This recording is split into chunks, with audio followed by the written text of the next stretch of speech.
Hello, welcome to the stream. Political Bulldog saying more Strudel stream and a Young Scrolls drop on the same day. Eating good. I don't know what Young Scrolls is, but I am glad that you are getting lots of what you want to get. We are back in our fortress in our dwarven fortress in the dinosaur forest. Let me put on. There's the game video there. Let me know if the audio is sounding all right. So the fortress of Learnmirrored. We accidentally randomly generated a name for it there, but that's all right.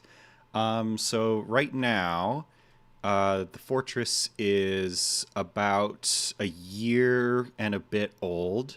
And so we are in this savage forest here, I think. Let me look at the world map.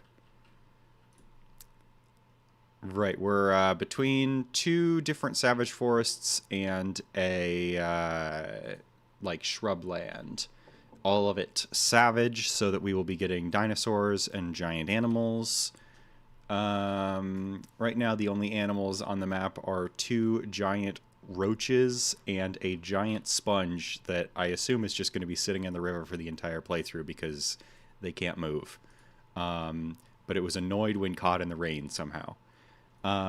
We are, let's see. We've recently been visited by the human caravan and the hedgehog man caravan because I added a mod that allows other civilization or other animal people to show up as their own civilizations. This world has like hedgehog men, I think sloth bear men, maybe one other, I can't remember, but these are the ones that are close by us. So we are going to see what they have for trade. And we're going to need to choose what we're bringing to the depot. I don't know that we actually have very much to sell, but we'll see what we can. So probably don't need all these coffins at the moment.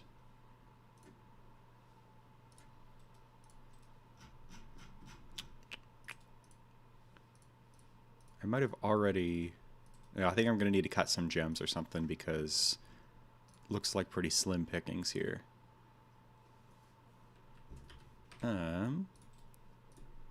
Oh, right. I think I have a proper gem cutting workshop down in the fortress here. No, not yet. Okay. So we'll cut gems up here. Woo, stream day. Yes, I am happy to be back. Sorry I missed last week.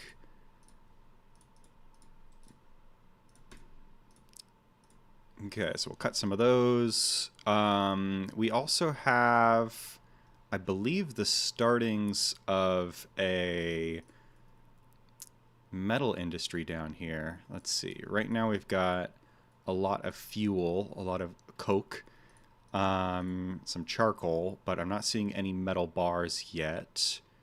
So let's try and smelt some tetrahedrite, get some silver and copper.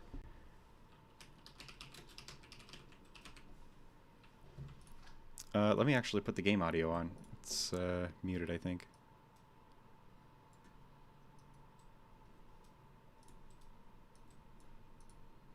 I'm still not hearing it.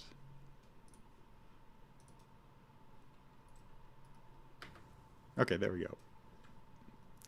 Okay, so get that work order properly in there.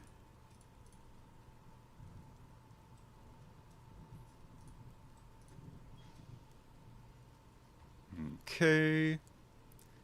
And hopefully we can start making some like silver crafts or something to trade to these guys because it doesn't look like we have a lot to offer at the moment. And I do want to see what the hedgehog men actually sell because, you know, they're not vanilla. So the weirdest thing that happened last stream was you can see the mess on the ground here. This is actually slightly above our fortress. We were digging out the fortress, and then we broke into the first cavern layer, which were like our fortress is right below it, and we got like attacked by some troglodytes. And we had a necromancer who helpfully joined the fight and raised some of these troglodyte corpses, which didn't turn out to be so helpful, and we lost a couple of people as a result of these zombies. But the curious thing that happened was that they raised two of the troglodytes into intelligent undead known as empty corpses on this save, or in this world. And surprisingly, they are entirely chill.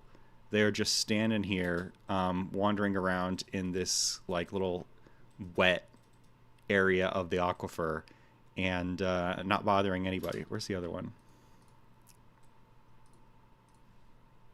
We Fortin up in the dwarfs, sure. Yeah, it lists them as friendly, even though we were like fighting them before they that like they died because we killed them. So I don't know why they're so chill, but I am not complaining. Anyway, they're just up in these like flooded sections of cave here, with just like small amounts of water, and then that water is like flowing down our main staircase and providing a nice little kind of mist generator. Then the water all flows down into this quartzite chamber, and it's kind of a concerning amount of water. This is 4 out of 7 up here, but it's all flowing down into this drain here off the map. So in theory, we shouldn't have any issues with the fortress flooding like we did on the last fort. Let me see. I'm going to... Okay. Gonna get the dwarves farming a bit here. We've got a couple of gems cut so far. What else have we got? Are people starting to make bars is the question. Ooh, scroll wheel's kind of messing up on me.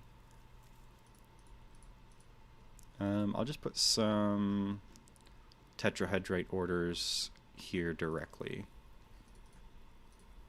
Smelt some of that. And while we're at it, smelt some magnetite. And smelt some platinum, because I think I saw some platinum ore here. Yeah, platinum nuggets. So that should give us a lot of metal bars to work with. And let's see, a metal crafter rose as a ghost apparently right before the start of this stream, so we probably want to entomb them before they start like snapping people's necks or whatever. Besides making the Dino Outback Steakhouse, any other side objectives? Well, I definitely want to build like an above ground area with a moat, because with the siege update, it's pretty rough out there. Like once the goblins start coming at us, we are gonna need some defensive structures here. And there are some towers kind of nearby. The game didn't warn me about them when at game start, so I don't know that we actually have to worry about them attacking anytime soon, but like this one says it's at war. So better safe than sorry. But yeah, some playing around with the siege update should be fun. I have experienced it, but I haven't played around with it as much as I'd like. Fortifications topside, exactly. Oh yeah, then we got our little tavern here. I think, yeah, we have a artifact instrument here. What is this? Oh yeah, it's like a rock keytar, a literal rock keytar. And there's a couple of gems there. So yeah, preparing for sieges. It would be fun to like kind of make enclosures for the various different like giant animals we're hoping to get a hold of. Um, but you know, other than that, it's as always, it's we want to make great dwarven crafts, build massive dwarven structures. Oh, because we're called Learnmirrored, and that was just a random name we got, but I kind of want to make a big library at some point and maybe put like some glass windows or something, just so that the name isn't completely incoherent, like to make it actually kind of make sense. Yep, giant roaches. How many we got? Oh, we have a panda. Oh, never mind the giant roaches. This is more interesting. Antiosaurus. Wow, that thing looks kind of cool. I don't. Let's see. What is this guy described as? Very large quadrupedal predator, well suited to the hunt. It has a tail and powerful jaws. It is terrestrial. Skin is gray. His skin are gray, and his eyes are black. Those guys kind of look sick. I wouldn't mind catching it, but I don't know that we have any cages right now, or how we would hope to lure it in. But we might as well start setting up cages where we can. Where are these listed? Machines, traps, cage trap.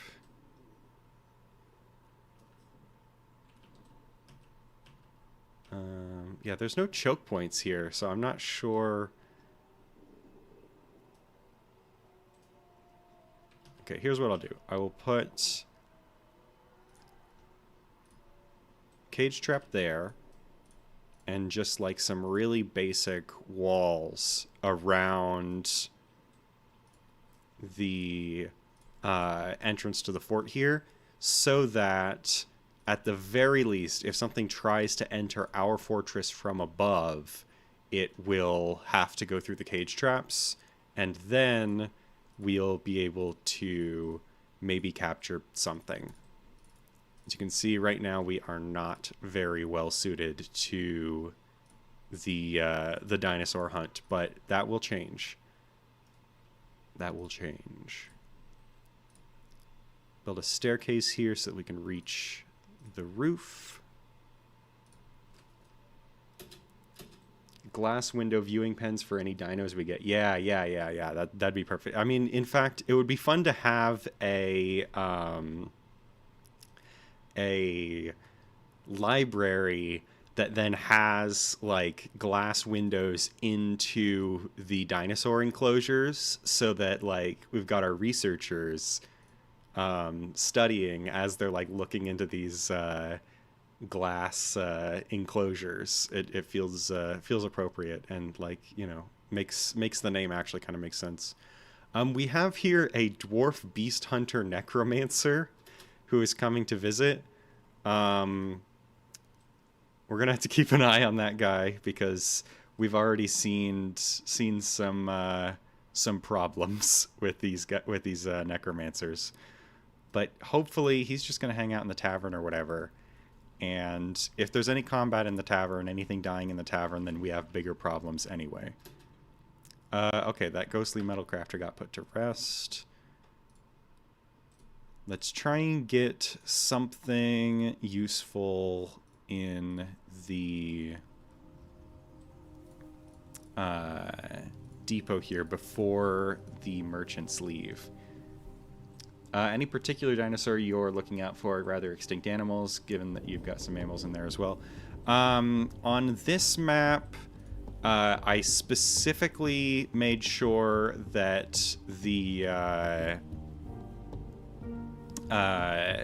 we'd be somewhere that we can get Tyrannosaurus and Utahraptor, which is when you think of Velociraptor, Utahraptor is actually the animal that represents that in the game, because like the pack hunt, the smart pack hunters that are terrifying in Jurassic Park are actually called Utah Raptors. They gave them a different name, presumably because Utah Raptor sounds stupid. But like Velociraptor and Tyrannosaurus are, you know, the standard, like, coolest basic bitch dinosaurs. So we want to get them. But this guy, like, I'm excited to just see them show up and like, oh, I didn't know this was a thing. You know, the Ankylosaurus, this guy is kind of awesome. I don't think we're going to be able to catch it, but wouldn't mind getting some of these guys. I don't know what's scaring him. He says he's overcome with terror. You're like a several-ton dinosaur with massive jaw. I don't know what's scaring you.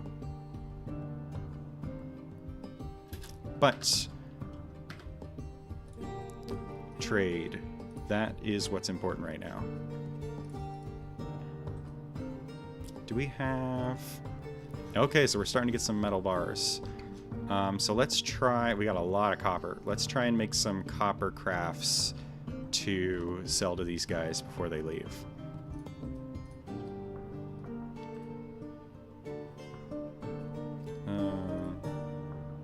Copper... How do you... Oh, there we are. We'll save the good stuff like the silver and the iron and the platinum for later. Make some more valuable stuff once we have more well-trained metalsmiths.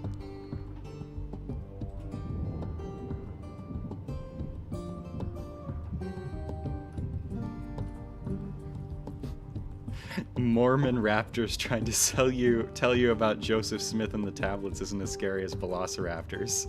Then again, maybe it would be pretty scary. That would be a disturbing combination, yeah. I assume it's just because they found them in Utah and some paleontologist just wasn't very creative about it.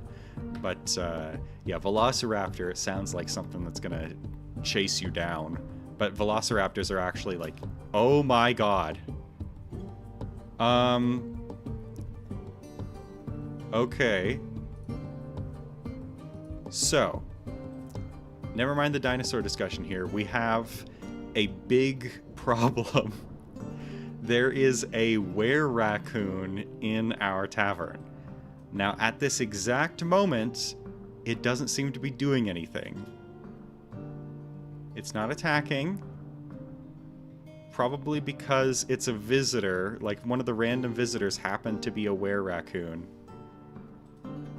It's not trying to kill anybody. It's just hanging out. Okay, it's turned back into a human criminal who is a great pikeman. So as long as they stay for less than a month, we don't need to worry about anything. But that son of a bitch is pretty terrifying. He's a legendary wound dresser and suturer. This guy probably has a story. It's calmed via music like the cobras. Yeah. Yeah, he's standing around butt naked now. And back to human form. See, part of me wants to, like, this guy to join the fortress, because having a legendary pikeman who is also a werebeast could be pretty powerful. But I have to be very careful about cordoning it off in during the full moons there. We also have a legendary woodcrafter. What is this? An amphibian man?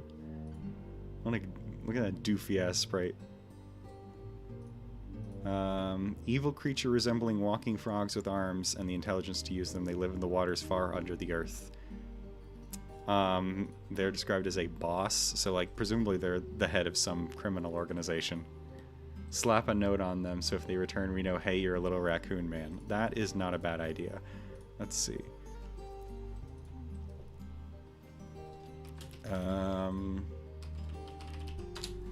There, I gave him a title, Were Raccoon. So we'll see that if they show up again. All right. I think. Oh, another another necromancer. We have a really eclectic bunch showing up in our tavern, but for the moment, I guess nothing we need to be too concerned about. Okay. So I'm gonna make some cages to put in our cage traps.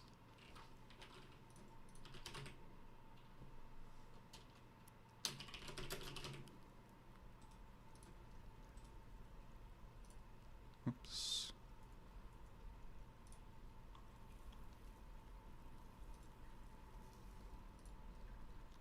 That should be fine.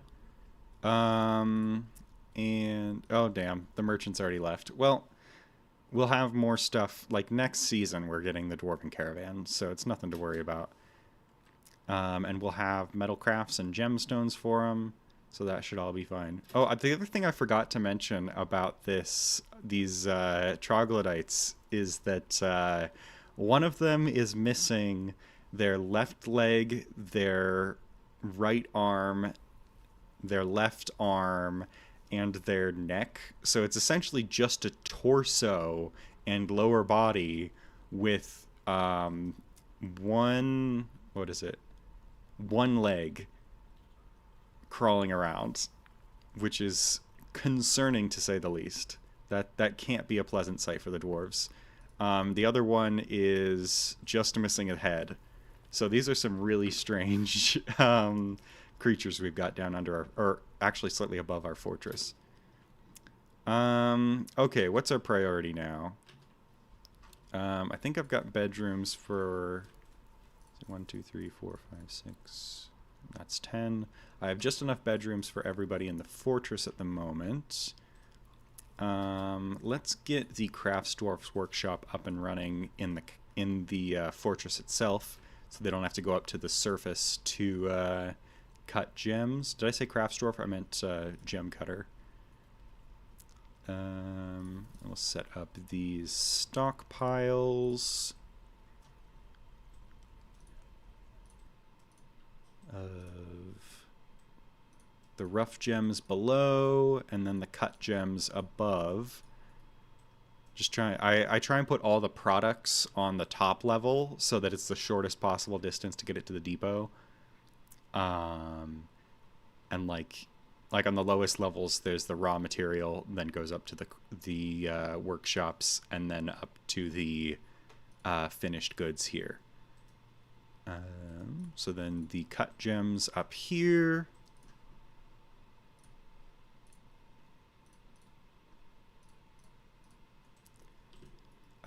It looks like this is where I was going to put leatherworks and clothiers and looms and such. So we'll set that up here. Oops. Get some fresh dwarven clothes made. I'm not sure if we have any clothiers at the moment, but the workshops will be there for when we get them. Oh, combat going on somewhere. Oh my god.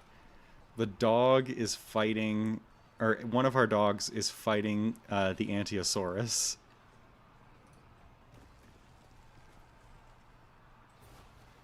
You are a little outmatched there, I think. Given that the game called them very large, that strikes me as probably a... Yeah, this thing is probably like the size of like a rhinoceros or something. Let me look up how large an Antiosaurus was. How big were Antiosaurus? So... let me see if I can show this.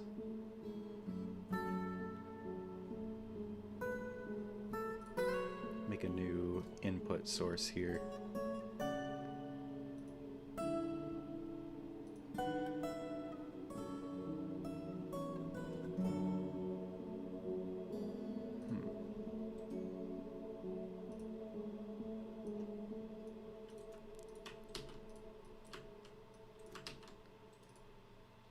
So I don't know if you can see this, but apparently they were about this size. So I mean, that'd fuck up a dog for sure. It's not as big as I was thinking, but that's still like probably bigger than like a horse, right? So yeah, that looks pretty nasty, like a crocodile from hell. Let's get rid of that.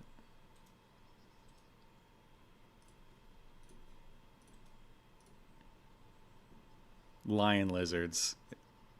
That seems pretty accurate. But it did manage to cut open the Ankylosaurus's foot. So and it like ran away. So at the very least, the dog managed to scare it off. Yeah, this guy is clumsy and very weak. So not the most terrifying individual at the moment, but I wouldn't be surprised if we can like breed those and war train them, which would be pretty sick. Let me put a roof on here.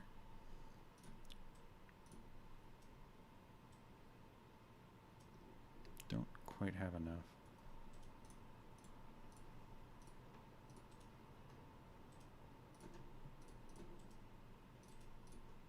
Okay. Chunky looking knot Crocs. Yep. And then a door. I don't have any doors.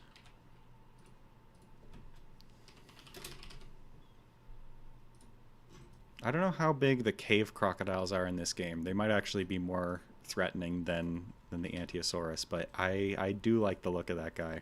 I hope eventually we'll be able to get a breeding population.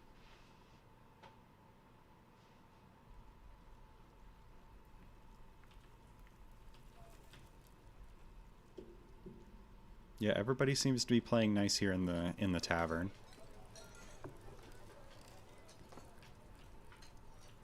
I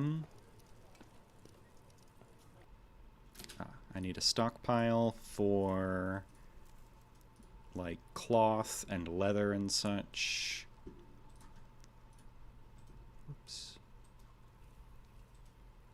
I guess that's everything there. Oh, I guess I could do dye as well. Where would that even be under? It might be under like milled plants. Yeah, okay. That can go in the stockpile as well. This, I don't know why there's a bunch of bins of like refined coal in our like leather stockpile up here. Let me see if I can adjust this. Oh, I think this used to be our like default everything stockpile. Okay. Let's just clear all of it and then put finished goods made of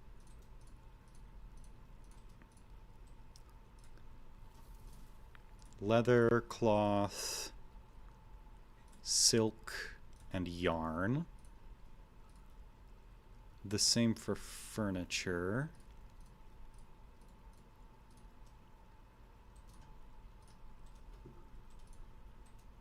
What else? Apparently you can't, like at least it lets you put the stockpile, make a stockpile for leather weapons. I don't know that those exist. Like, I don't think you can even make whips out of like leather or cloth, but I could be wrong. Maybe it's like a rare artifact thing like in World Gen. But might as well have a stockpile for it anyway. Let's see. So yeah, we're starting to get some good copper crafts here. Got a couple of cages. That cage trap is loaded up. So then, let me see about... We want to make sure we have wheelbarrows and bins. I don't know about step ladders. Step ladders are like, I think they're exclusively used for going up into the trees and getting fruit and stuff, but I kind of don't want them doing that because the dwarves tend to just get stuck up in the trees and you have to chop down the trees and then somebody hits their head and dies. Wooden wheelbarrow. Oops.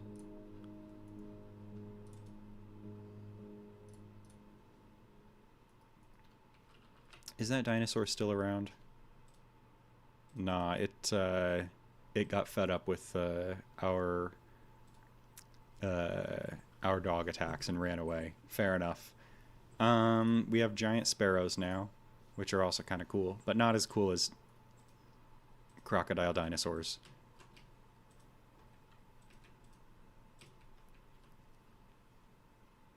Did I set up that gem workshop? Not yet. I guess I can break down the jeweler's workshop, let them rebuild it down there. I guess the next thing to do is probably get our food stock or our food production area going. So what I like to do is put that like on the other side of our tavern. So probably what I want to do is dig out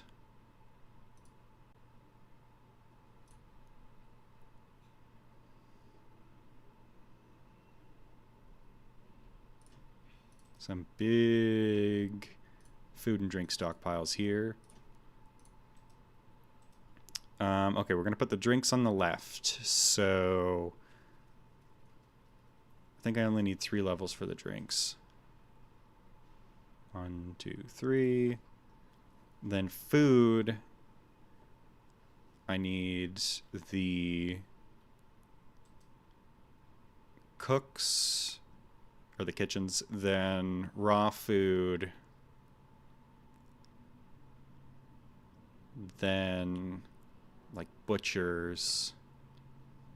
And I can put a corpse stockpile up with the butchers. So that's how many levels I need. Now I'll give it one more level because I also want to have like nest boxes. So there the dwarves go, digging away at that. This stockpile here is eventually going to just be split off into 2 larger stockpiles over on the left and right for drink and food respectively. And then this will all be proper tavern space. Let's see. I wonder if there's an easy spot that we can like section off part of the caverns for ourselves.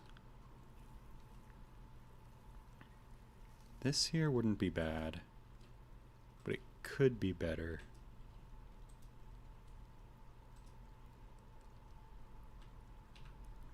Actually, yeah, the easiest places to like wall off parts of the caverns are usually the spots where where it's 1 Z level tall and it's easy to block off the entrances, and I think that we actually have a pretty good spot right here. I just have to think about how I want to create this entrance, because this is all like aquifer, which is a little annoying for us. This is actually weird. It looks like there is like the cavern here, it is damp stone. Like this is technically part of the aquifer, but at least like over here, but it's just not producing any water. I'm not sure how caverns interact with aquifers. Then you somehow miss a 1x1 angle. Exactly. Yeah. There's always some little bit that a forgotten beast is going to come crawling through, but that's what we're here for, right? I'm wondering if I should just block off a bunch of this flooded area. It'll all fill up with water, which isn't ideal, I guess, but it'll mean we won't have to deal with that flooding into the fort. I just have to be really careful with the water these days because it has screwed me in the past. I guess the first thing we'll need to do is set up a like graveyard area, a tomb, so that we can move all of these slabs and coffins. Then when we have the space open, we can actually just wall all of this off. It'll fill up with water, but it's not our problem. We can make a cistern out of it eventually. And then...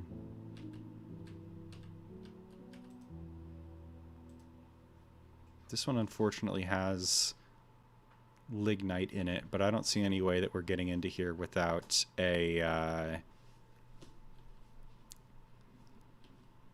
without draining the water, because already the water on this side where all the lignite boulders are, that's the raw coal, it's already at like 4 out of 7, so we can't make use of it anyway. We'll also be entombing the troglodyte empty corpses in watery graves, but I don't think they really have enough consciousness to understand what's going on and particularly care. So yeah, we're going to try doing that. Actually, we could just turn this entire area into a watery grave. Just like let the water like just seal in the slabs here and it's just preserved underwater. That's actually way easier than anything else. That's what we're going to do. So, put a couple of blocks there.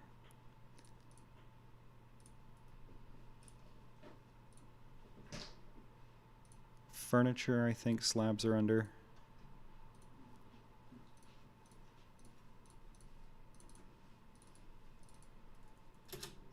Okay, I'll have to give it a sec.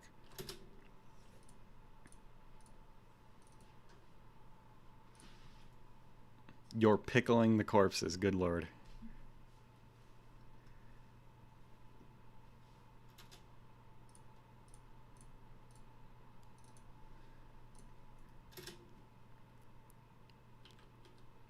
Yeah, this was all just dug out as access tunnel to this coal, but since the coal is already flooded, there's no reason to keep this. It would kind of be cool to keep the troglodyte empty corpses like in the fortress so that we can see if they'll like attack forgotten beasts or whatever. We have a thieving creature here, a coyote. I'm not actually sure what that is. Obviously some kind of mammal. Well, it is getting attacked by dogs, and it's dead, so that's that. Whoa, what the hell just ran across the screen at 1,000,000 miles an hour? Is that another coyote? It keeps sounding like I'm saying coyote. Maybe it was one of these birds.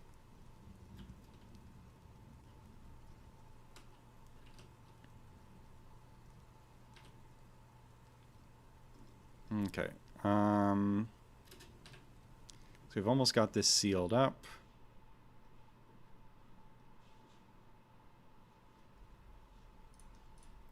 Do I want to... I'm going to try and get that other slab in here just so that it is preserved forever and pickled like the rest of them. I'm not seeing it. I don't care. So, seal everything up and the water problem goes away.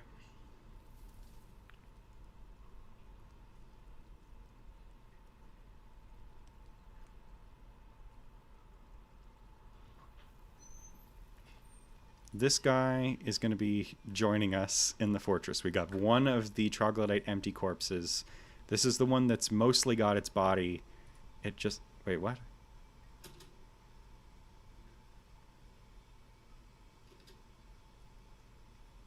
I thought it was on the other side. Well, whatever. I wasn't looking. It seemed like it just phased through a wall. But in any case, problem solved. Okay, so we've got a little entrance here that is mostly closed up. I don't know if... Yeah, I think that that's totally sealed from the top. I know that there's been some kind of bugginess surrounding, like, the constructed floors and, like, creatures being able to get in the gap between a constructed floor and just the top of a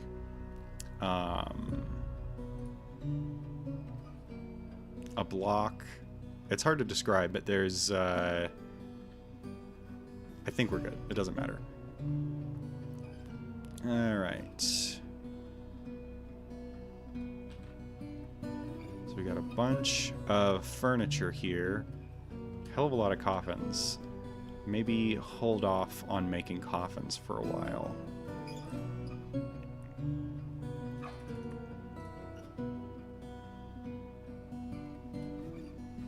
And slabs. Don't need quite that many. Whoops.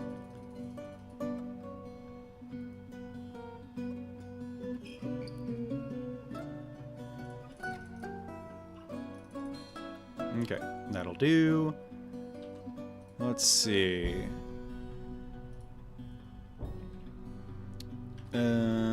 Running low on logs, probably because we were making wheelbarrows. So now the question becomes, do I want to cut more trees? Because if I cut too many trees, the dinos are going to start getting mad at us with the savage biome agitation system. But I'm going to cut a couple. Because we're going to need them. We're going to want more bedrooms before too long.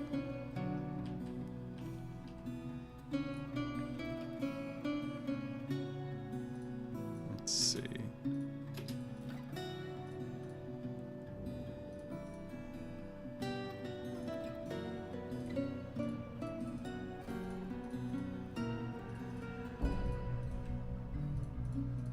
Hopefully we will get some more migrants right after we finish these bedrooms.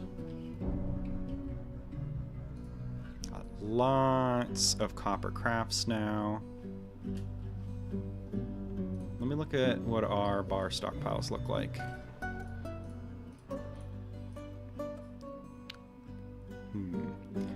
Okay, I'm gonna start making some silver maces and copper armor. Stop making the crafts.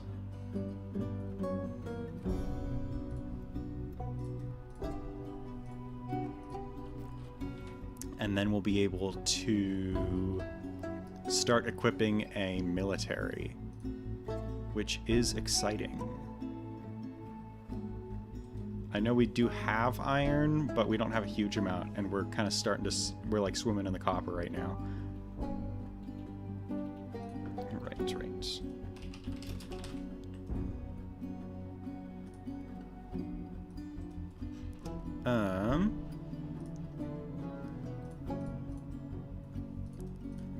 Start making maces, copper helmets. I know there's some way to like save... Oh yeah, with DF hack here I can just save the entire like work order list, which would probably save me a lot of time and effort if I made use of that, but for the moment nothing we can do with it. So breastplates, male shirts.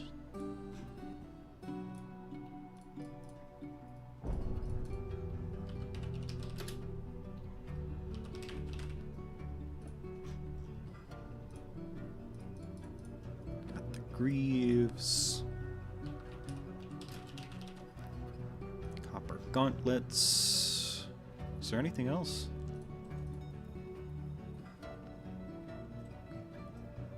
Oh, high boots.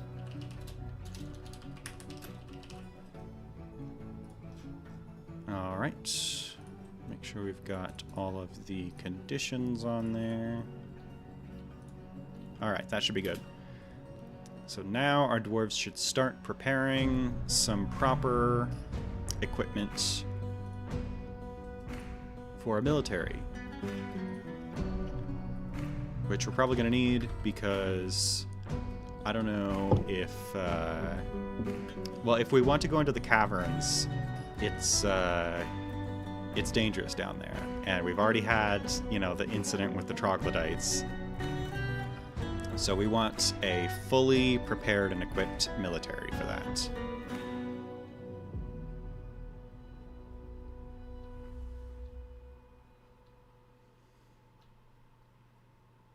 We've got a large world here with a long history, so it takes a minute to save everything.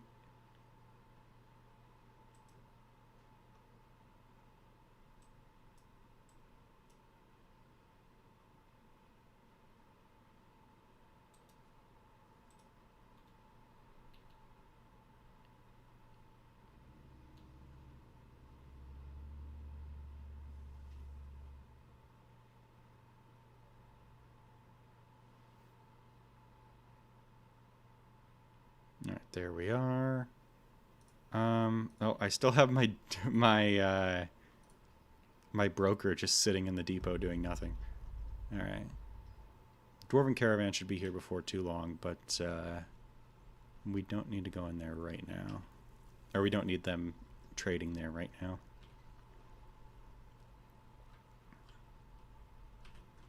I'm going to start putting some of these doors on the bedrooms because I don't have anything better to do with them.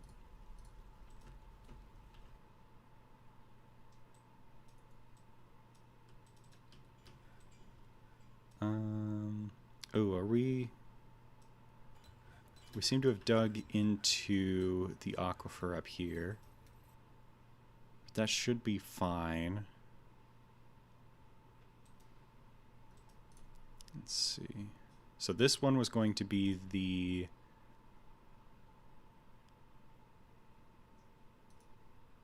brewery. So we'll put a still... We'll put like... Put plenty of space there for stills, and then we'll have kitchens here. What have we got? 7 out of 7. All right. And then a vegetable stockpile up here. I guess that will be producing a lot of water given the aquifer. Would it make more sense to dig down? I think it would. Okay. We're actually going to ignore these holes up here and dig down further so that we're not just digging up into the aquifer and flooding everything. So that's that. 1, 2, 3, 4. That should be fine. Then get a stockpile going for, whoops, prepared meals here.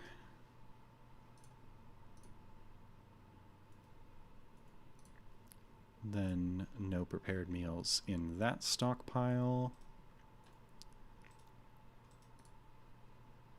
This one gets alcohol.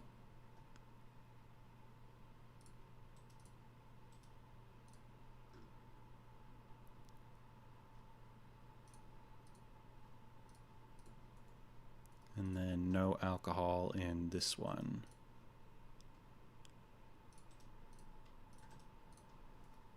So the dwarves should bring all the pots of alcohol into the stockpile. We'll have more room up in the tavern there. Yeah, it's working.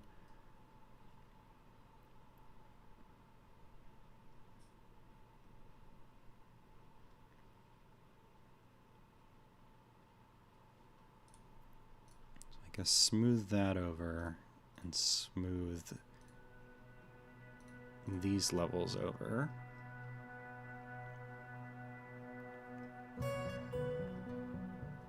Wait, where am I? Oh, I wasn't telling them to damp dig. Okay, hang on.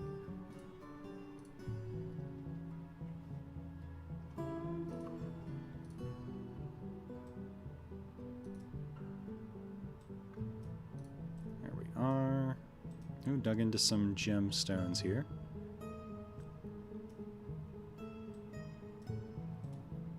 Hopefully that will end the flooding before it makes a mess of everything.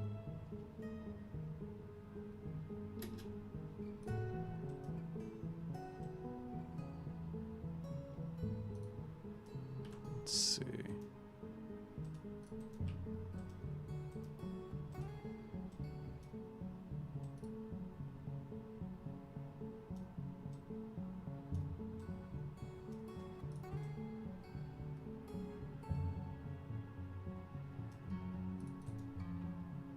Got to keep a lot of stuff in your head when trying to remember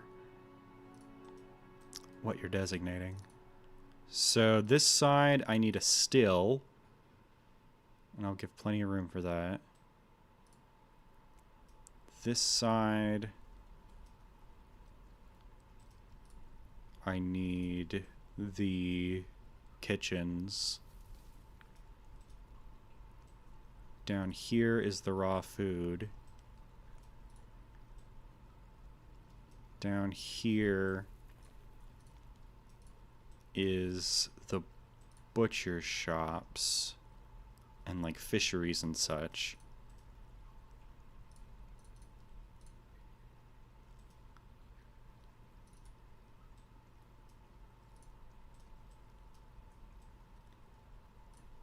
And then I'll put a like corpse stockpile back here that then has like the livestock corpses that we can chop up into delicious meat. Perfect.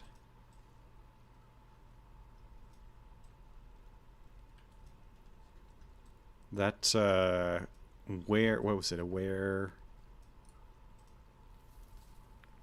raccoon. The were raccoon human dropped a bunch of like hedgehog man hair, goblin hair, and alpaca bone crafts. I can't imagine what would inspire someone to make crafts out of goblin hair, but he did. What a freak. Alright, let's see. Oh, hello. Caravan from the Dwarven Mountain Home has arrived. Overall trade sentiments are lukewarm. Well, I think we're going to need to give them some more impressive crafts this year. Got a lot of those copper amulets and such.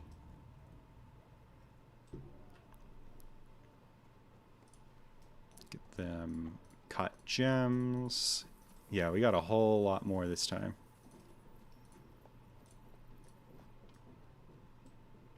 Presumably, if I trade more, they'll be more excited about commerce with us. This is a new mechanic with the diplomacy, the little diplomacy update they put in. I think there's some way to like send out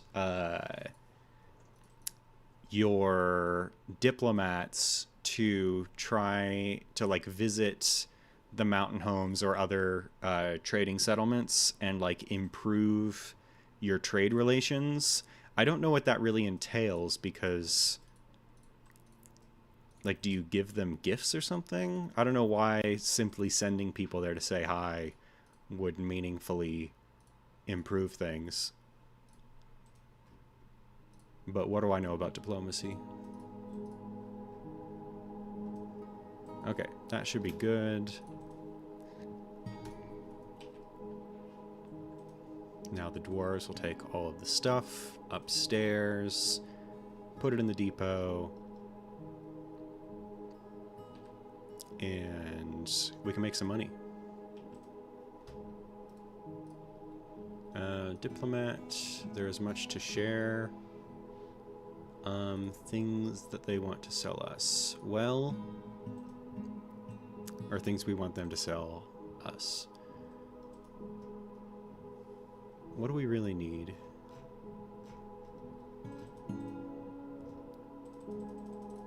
I'll ask for vegetables, because I bet a bunch of this stuff we don't have the ability to grow here. I always trade for textiles, because it's kind of just a pain to make them on your own. I'm still going to make them, but like in the amounts we're going to want to be able to supply everybody with stuff, I might as well buy as much as I can. Order some fish and meat. Just all the yak body parts. A little bit of alcohol in case we need it. Next year they want leather water skins and bracelets. Well, bracelets we can offer. Actually, what did they... Oh, crap. I don't think I have the information on what they asked, what they wanted last year. No, it only shows you the most recent trade agreement. Well, I screwed that up. But we can sell them what we got. We wouldn't have enough time to make much regardless.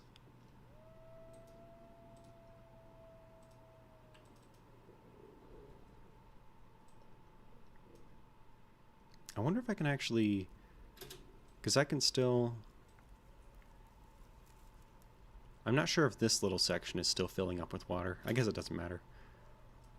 Yeah, this is all like getting to 6/7 levels of water. You can make that joke on your own time, guys. Let's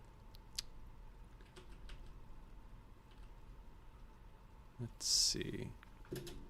Okay, there's...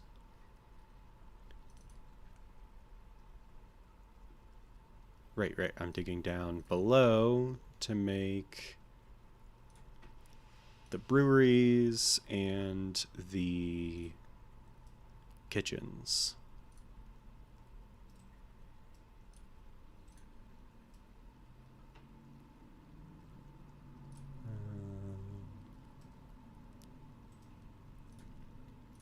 Because we can't just have our dwarves eating raw food all the time. They need some proper meals.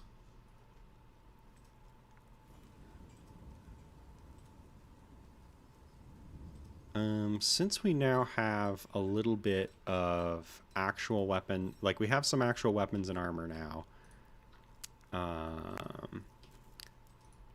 in terms of silver maces and a little bit of copper armor, I think.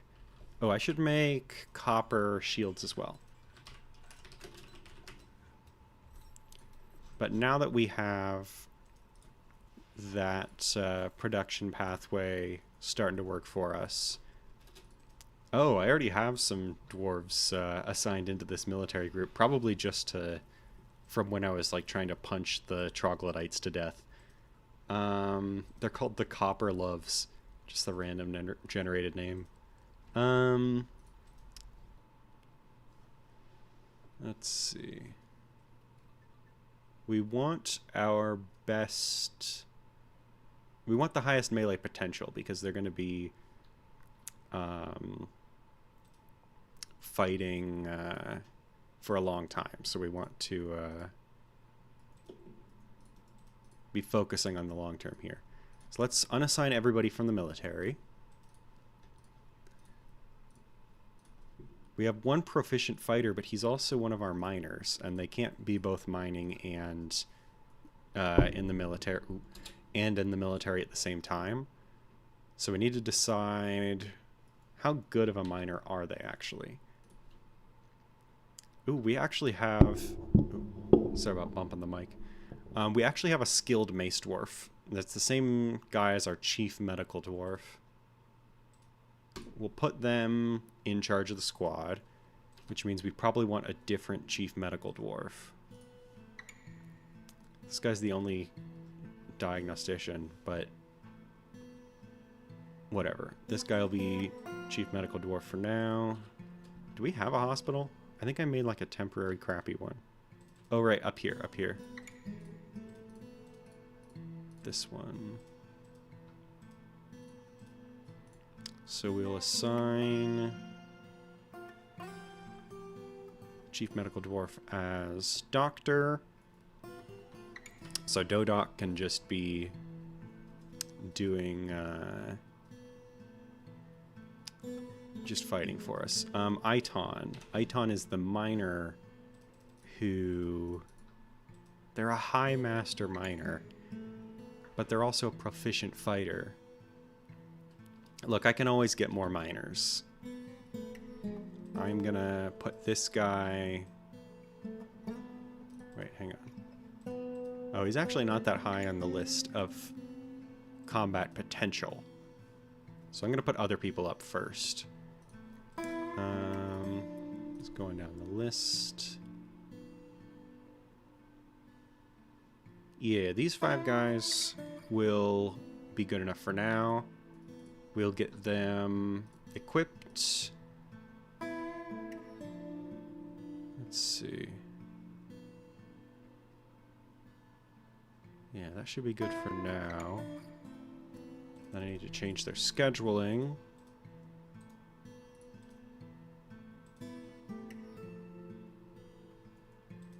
We want to put them on staggered training. Oh no, we'll put them on constant training.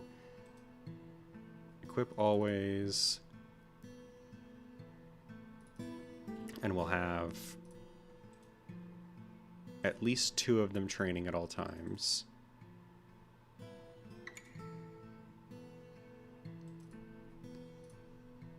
Oh, no. I always get confused by this menu. Right, I need to click on that. Okay, at least 3 of them will be training at all times. They're all on constant training. They're all on equip always. So they should get their gear. And then I'm going to put a little training zone up on the surface here so that they can be fighting under, or they're going to be sparring under the sunlight, so they're going to be not getting cave adaptation, because a bunch of dwarves getting sick and vomiting when they need to be up killing titans is not ideal. So I think that's all I need there. So they should get their equipment and start training here.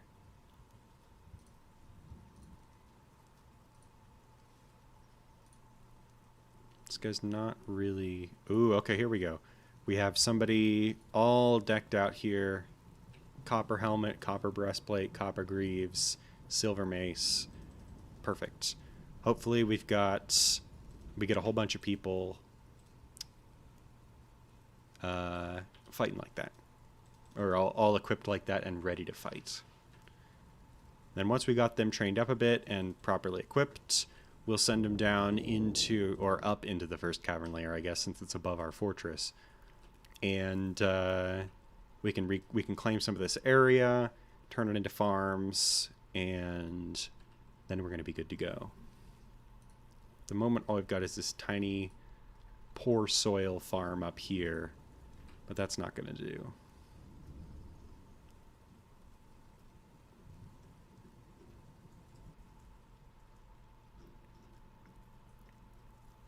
Okay, so where is the fortress at now? Nobody has smoothed this yet. I'm going to put it on high priority.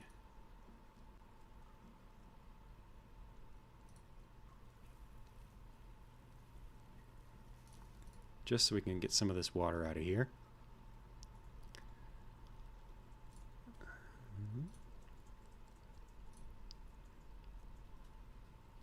we're reaching the point where we could make good use of a migrant wave.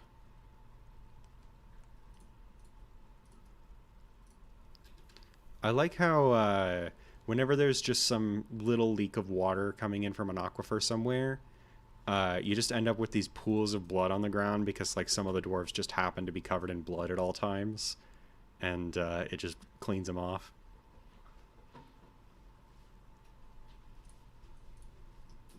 Okay, so this level we want raw food. It's meat, fish, eggs, fat, I guess, paste, all this great stuff.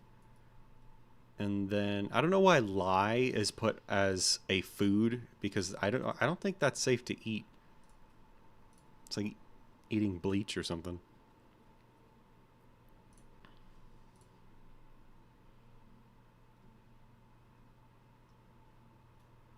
Okay, we'll put 2 butchers.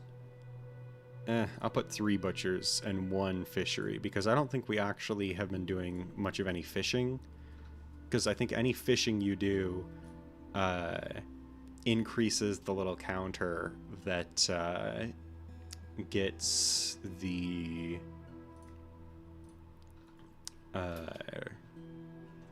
savage wildlife mad at you. And we don't need that in our lives right now. So then raw plants will be on this side.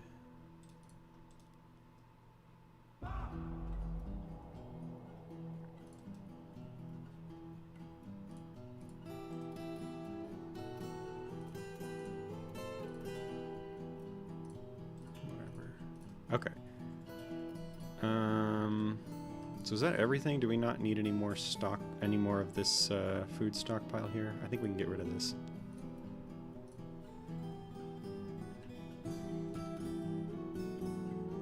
So we got limestone tables. I guess I can just keep putting more limestone tables. Oops.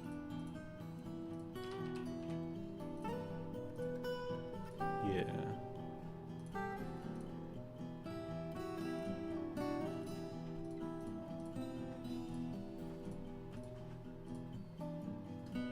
Perfect.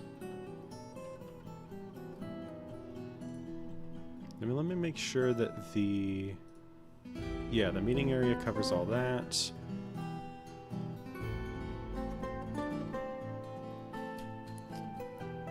Do I don't have any like storage containers.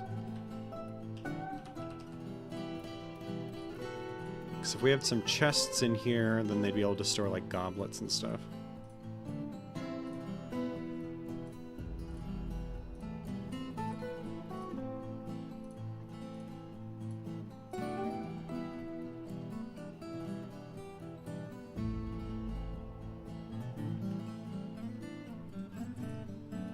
Why did they stop digging that? Oops.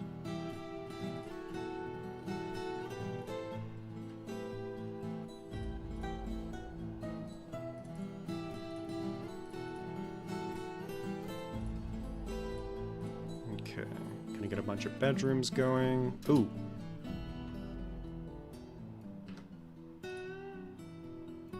Don't tell me I missed the...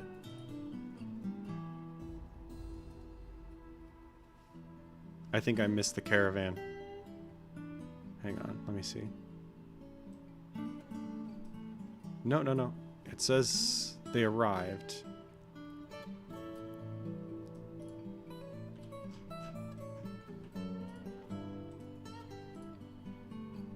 No, the broker's just sleeping. Okay, okay, okay. We're good. Yeah, the trader's ready to trade. There's a giant rat running around. Makes all the rules. It's locked away, not a problem. Okay, just gotta make sure to keep an eye out for the alert that the caravan's about to leave. It looks like we haven't attracted migrants the last couple of seasons. It's probably because of our mediocre trading. Just news of our wealth hasn't gotten to anywhere. So we're going to need to do some more of that, some more commerce this year.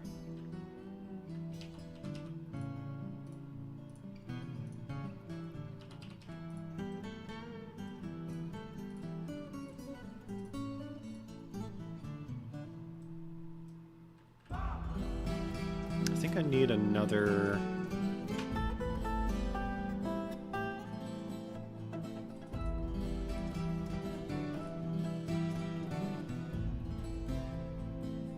I think I need another Z level of stone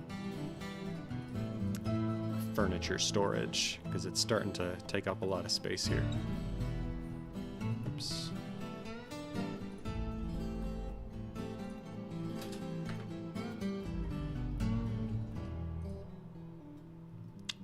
Still just really giant sparrows on the surface. Can't really make much use of that.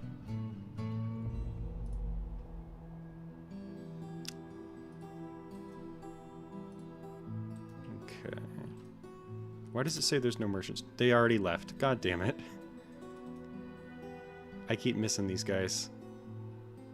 They embarked on their journey. Well, no, it says they arrived. There are no merchants trading right now. Why does it say that?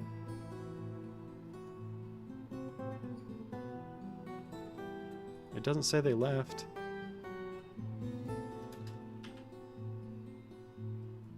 Outpost liaison has arrived. A caravan has arrived. It doesn't say a caravan left. You know what? I don't even know. I don't need these traders anyway. I have plenty. Oh, I don't have plenty of drinks. I need to brew some stuff very soon. We're down to 35 drinks.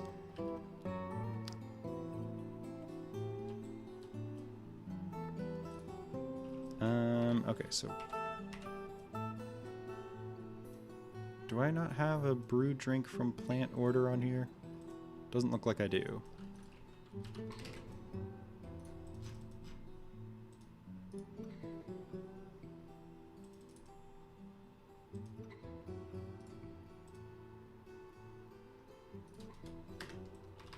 I'll tell him to keep it at like 200. Okay, looks like we have plenty of brewables.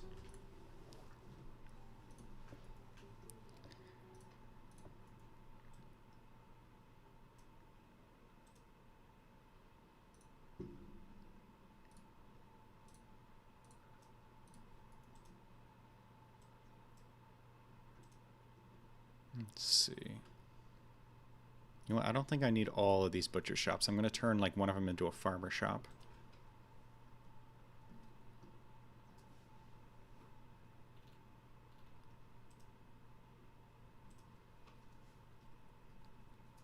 I wonder if I can block off this stairway by like telling them to dig out this,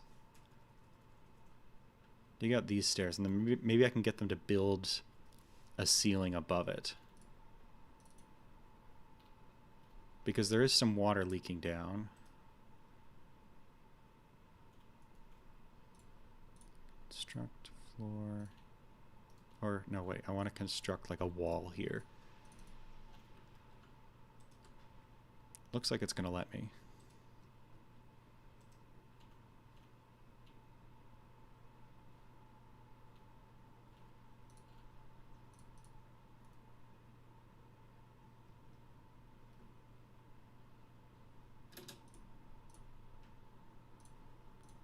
Get some more stills going.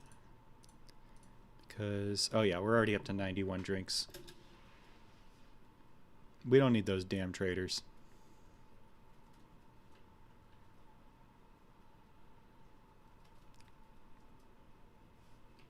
Apparently we have 10 helms, breastplates, and mail shirts. So yeah, our military dwarves are actually kind of decently equipped. I'm sure they're not very skilled yet.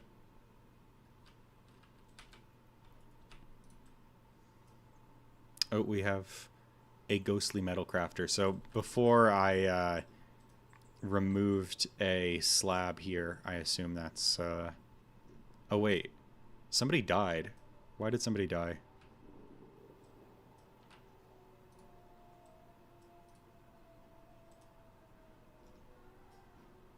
Because we only have 15 dwarves now.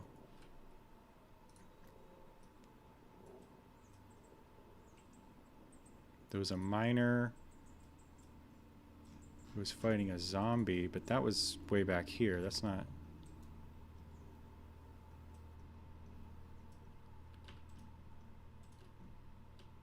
I don't see how anybody could have died. Doesn't look like any dwarf... I mean, that's a skeleton. They can't have died that fast. I couldn't tell you what happened. Oh, there we go. Oh, great. Miner was found dead, contorted in fear. So that was actually that ghost. That ghost showed up and spooked someone to death. So that was entirely avoidable and entirely my fault.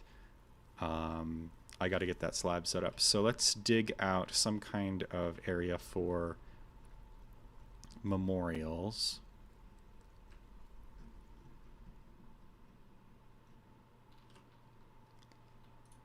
Maybe like... Do I have anywhere set up for temples? I don't. So I could do that like this way.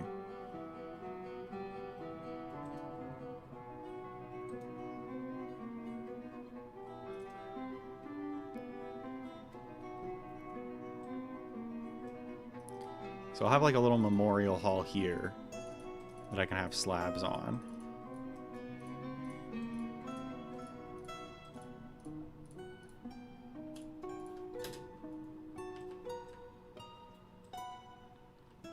Slabs on, I guess, coffins, because now I've got a dwarf corpse as well. Damn, that was one of our miners. So... And we can't really be expecting any more...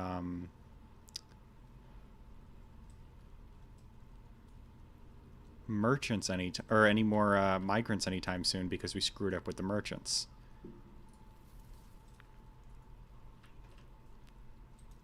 So we might just be at low population for a while. Just have to deal with no new miners coming in. When you're playing Fortress mode, is there a particular way you like to set up your fortresses? For instance, where you group your production meeting areas, quarters, etc. Well, what I like to do is have a main level to the fortress where I can just like look around and see like most of what's going on. Like a lot of bedrooms, the taverns and stuff. But then having, for all of my production, I put the products on the same level as most of the fortress. I actually usually like having a trade depot in the fortress here, but with the light aquifer, that'll take some time to get set up. But I put all the products down in the... on this main level here, and then the layer below that I put the workshops, and the layer below that I put the like raw goods, and then I just keep alternating workshops and raw goods as long as the that particular production chain demands. I usually have the wood industry right next to the metal industry so that I can like have easy access to like the wood furnaces and stuff. And I like to have metal and stone industries as close to the entrance as possible so that there's less hauling involved. Like, I think this whole setup was originally conceived because I was so annoyed with all of the time it took for the dwarves to like bring like gold statues up from, you know, deep in the fortress up to the trade depot. So eventually I was like, let's get it as close as possible. So right now the trade depot is all the way up here, so it's not ideal, but eventually I'll hopefully be able to get a path for the entire caravan to get down there. Not that it seems to matter much right now. I keep screwing up and failing to actually complete the trades.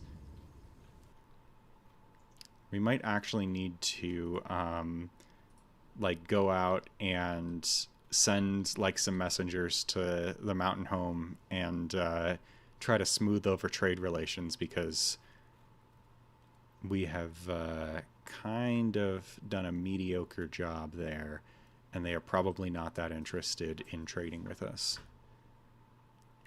It looks like all of the fortresses here are controlled by goblins. The goblins are at peace with us, but it seems like at some point they conquered all of the civilization's fortresses, which is kind of lame, and that kind of inspires an idea for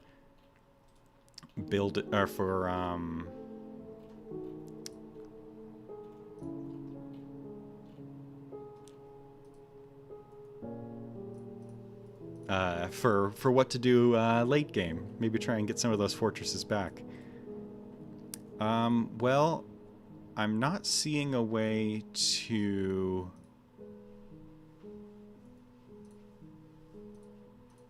It's not letting me do diplomacy here. So I don't know if there's any way that I can actually... Like it says belongs to your civilization, so you can't do diplomacy. But those are the guys that... Like there's a whole... I thought there was this whole system where I can request, or I can like attempt to make... to improve trade relations. Like... Yeah, there's like a system here, but it does, you can't use it on your own dwarves, your own dwarven civilization. So I'm not sure if there's any way to improve our trade relations. I hope they don't taper off so much that they stop sending caravans altogether, because if that happens, we have no way to like try and reestablish trade. And I fear that we might have no way to get more migrants if that happens. Whoops. Okay, so I need at least... Oh. I can build some coffins for sure.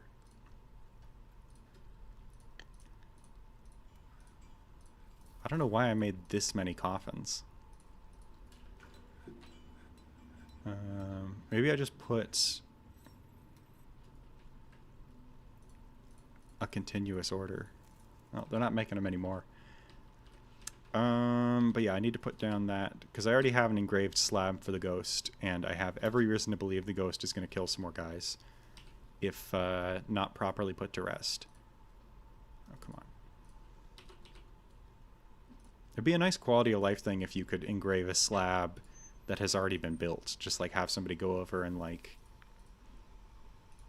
engrave it like a smoothing designation or something.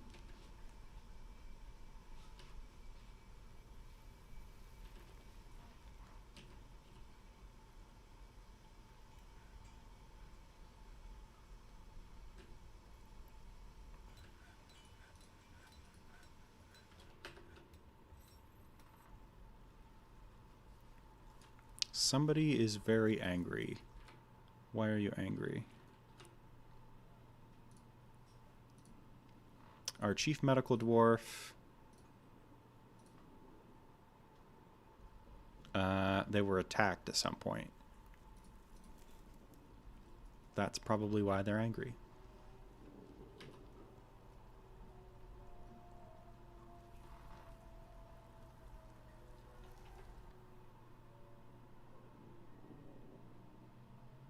Alright, let's see. So I don't need that still up here anymore, because we already have one. Or we have several downstairs. So then, do I have a farmer's workshop down there? I guess it's good to have one up here just so we can milk the animals and shear the animals. But then I want one down here as well, so we can like make cheese and stuff. Oh.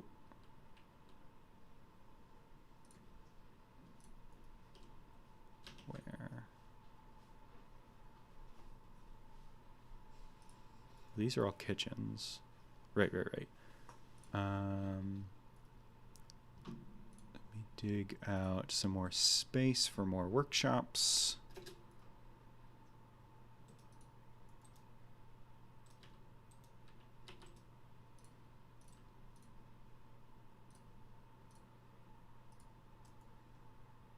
So I guess it's always annoying to try and make the corpse stockpile inside the fortress, because like I don't want goblin corpses and stuff. What I want is just every actual animal that we could like actually be butchering. So we want, the trick is you enable all, then you go search up men, and then disable all the men, specifically all the animal people and the humans. Then disable dwarves, elves,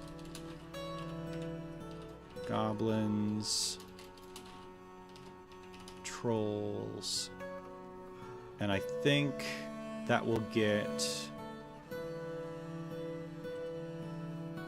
mean most of the like unbutcherable humanoid type creatures won't get brought here. And then I guess we do the same thing here.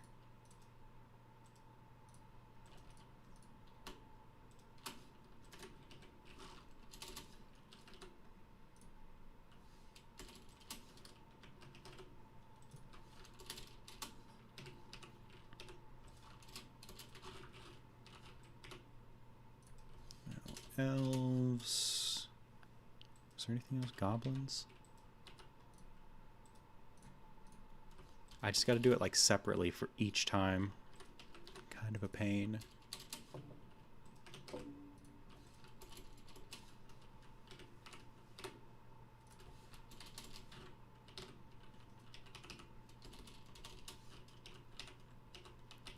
Okay, hopefully that will result in just the corpses we want down here. Unfortunately, I kind of have to do the same thing with our refuse stockpile. Okay, the ghost has been put to rest. They will no longer bother us, hopefully. Are troglodytes butcherable? Are they, like, intelligent?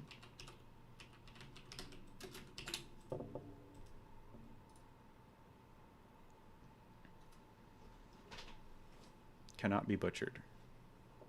Then I guess we want to also not have troglodytes in that stockpile. All right.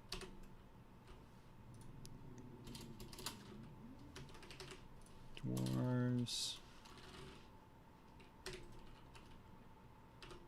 Elves.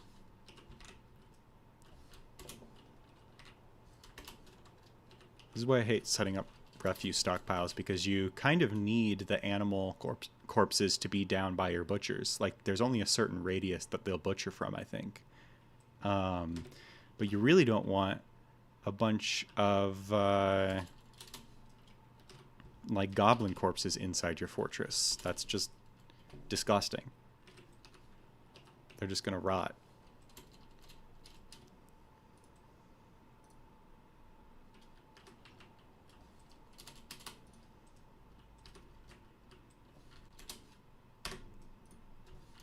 So yeah, there's some stuff like this in this game that is a little damn tedious.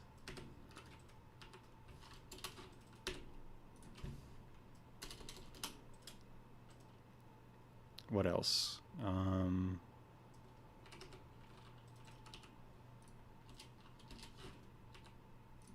Trolls and troglodytes.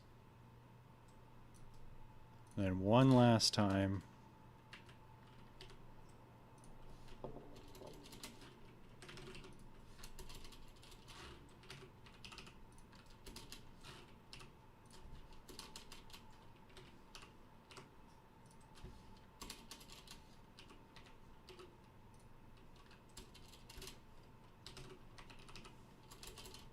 Did I get dwarf on there? Yes. Okay. Now hopefully this will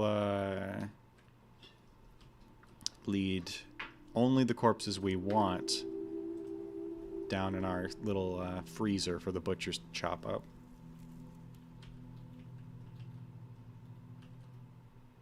I guess we want to remove troglodytes as well from that list. Where? Here.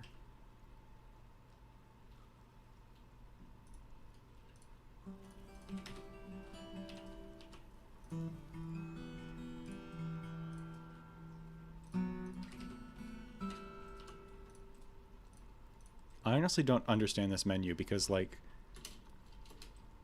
it's always been like this. You go to, like, the refuse and it's like asking if you want to put anvils and armor stands and earrings in the refuse stockpile.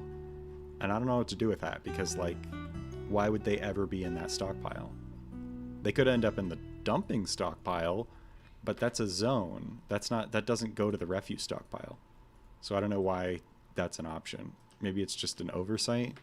But I don't think I've ever actually seen all that crap actually end up in the those stockpiles. So I guess it's not a problem. I want to make some gather zones because that's a lot of free food we could be getting, a lot of brewing we could be doing. Just don't actually get them from the trees. Yeah, perfect. Okay. Because if they get them from the trees, they're going to get stuck up there. We don't want to bother with that. We'll just pick up the stuff we find on the ground. Took me a while to get a hang of the refuse dumping process. Yeah, it's could be a little clearer to the player. Alright, so then what am I doing?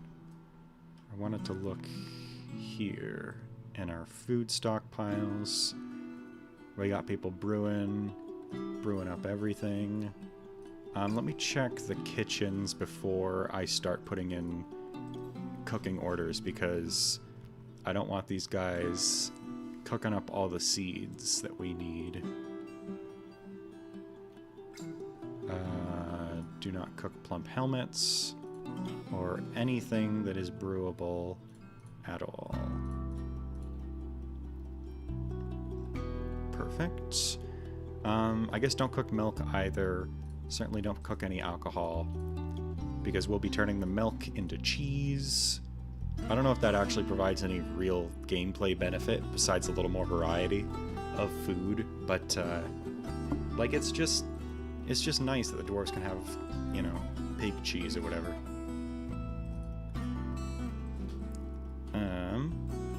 Okay, so now prepare easy meals. Yeah, gathering zones are pretty handy because, like, what's the point in going out and individually designating everything every single time?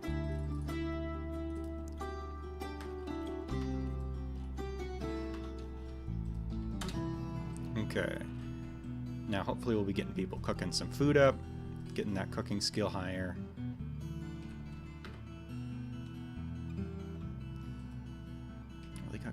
We got garlic plants up here. It's delicious.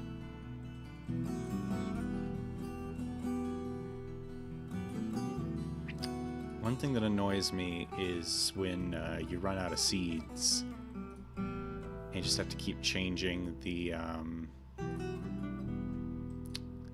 what the farm plots are preparing all the time. But now that we're brewing up everything, we should have an easier time preparing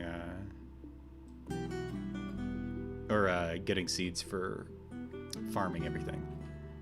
Alright, let's see.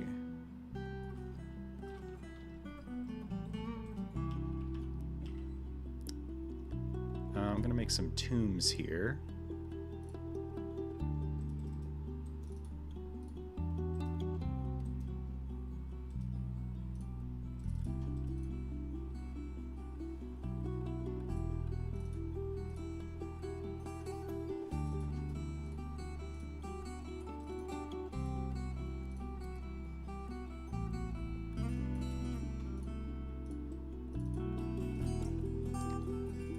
I must have put like coffins on like repeat for a while because they're just like filling up all my stockpiles, so I just gotta get rid of these things. They'll be there for when inevitably the dwarves start dropping like flies.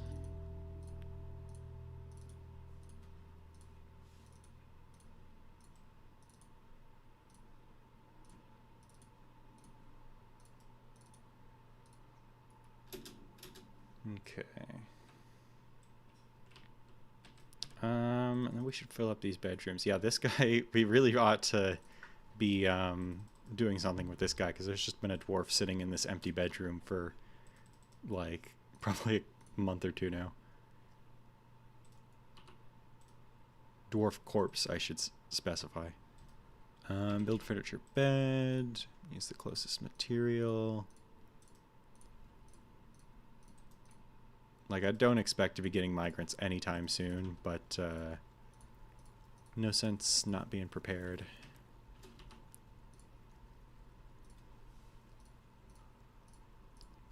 Plus, it's just nice to get the furniture out of the stockpiles. Just taking up space.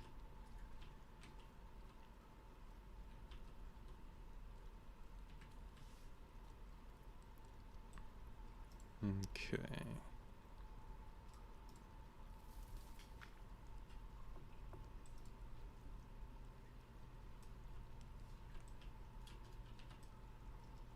What's everybody up to? Ooh, we're making pig iron.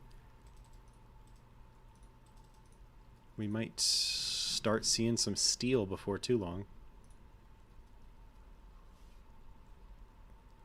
Yeah, plenty of copper armors getting made. Love to see it.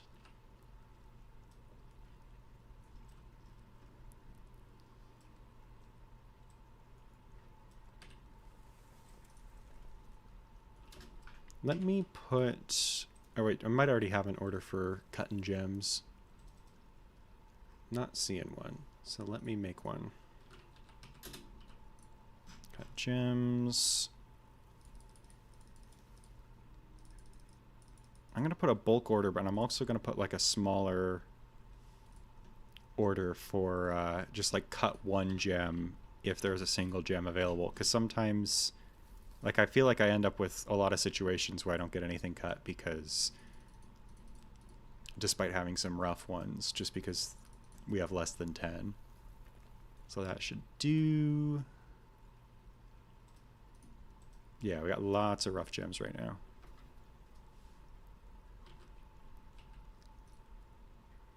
I was going to build a farmer's workshop. Do I have room for that yet?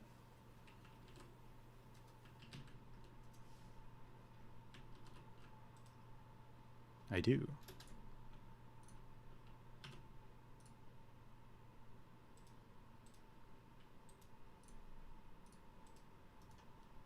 I'll build a fishery down here just in case it comes up. I probably don't need anywhere near that many butchery workshops, but it ain't hurting nobody.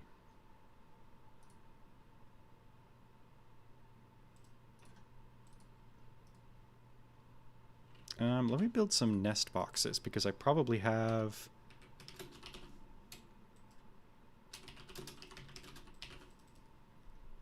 some animals that could be laying eggs for us.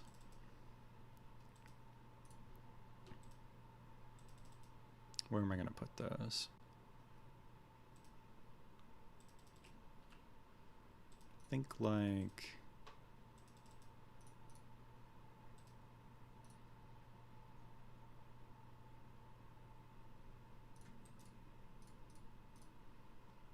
That'd do.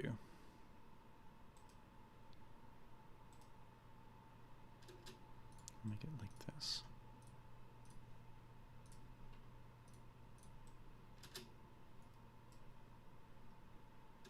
Do I have a lever room? Because I am going to need one. Yeah, I'm going to build a lever. Oh, I should make a proper office for our broker and such. But maybe, okay, I'll put the lever room here. I'll put the lever room here.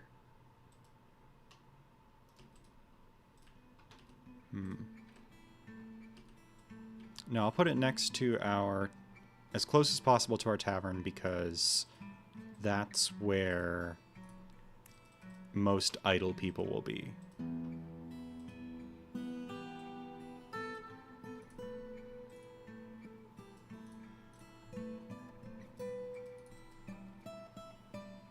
Okay, that should be fine.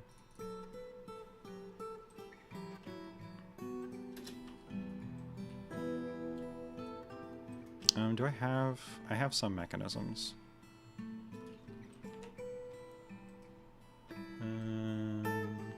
Let me get a mechanism work order going.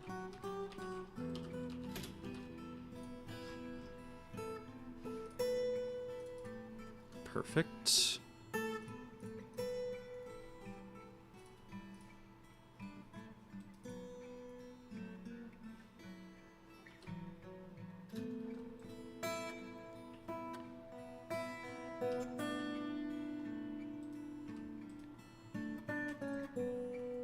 Yeah, I think things are starting to slow down a little bit just from the lack of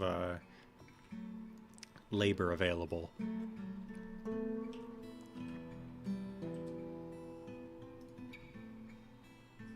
Yep, 3 seasons in a row with no migrants.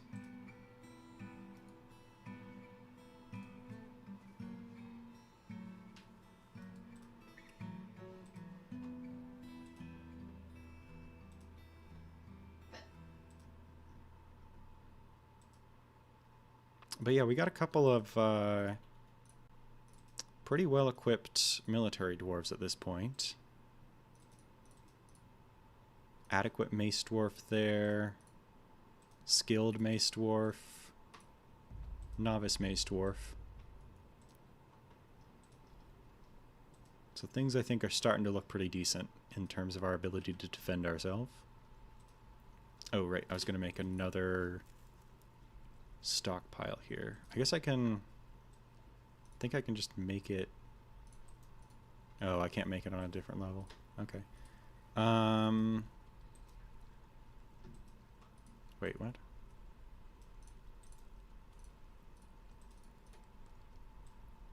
There we are. This will just be stone furniture.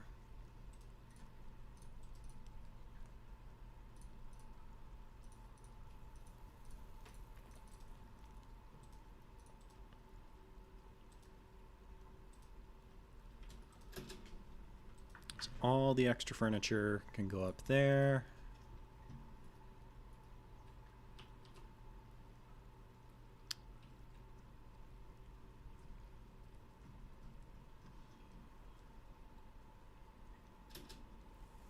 Did I just see... There's a human mercenaries, plural. I don't know why it is displayed like that. But a corrupted zombie. An intelligent undead visitor.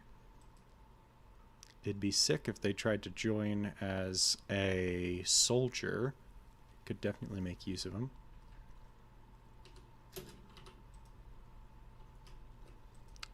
I'm going to start smoothing our tavern here. Get that place looking nice. I'm also going to let the miners do stuff other than mining for a while, because I don't have any mining to do at this exact moment.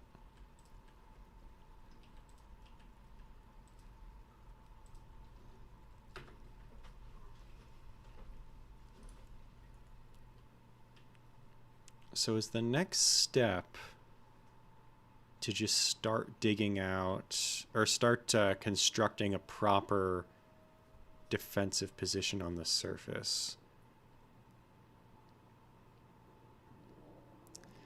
Unfortunately, I can't dig a very deep moat without it entering into the aquifer. I mean, I guess an or a moat with water on the bottom is also pretty good.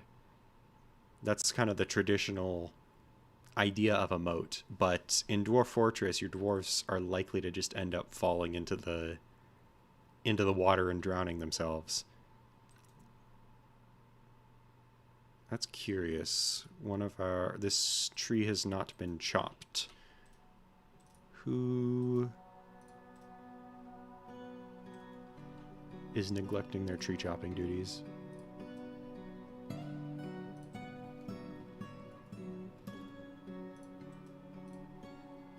I'll put them only on tree cutting for a minute.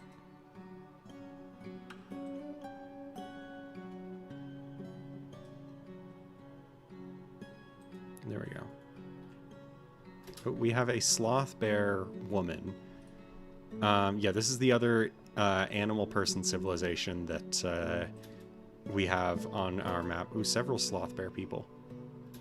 A sloth bear bleak ghoul. They're a competent hammerman, and they are an intelligent undead sloth bear man. Yeah, sloth bear man. So, yeah, another person that would be an amazing... oh, and a sloth bear necromancer. A lot of crazy characters joining, but a lot of these people would be very useful if they tried to actually join up with the fortress.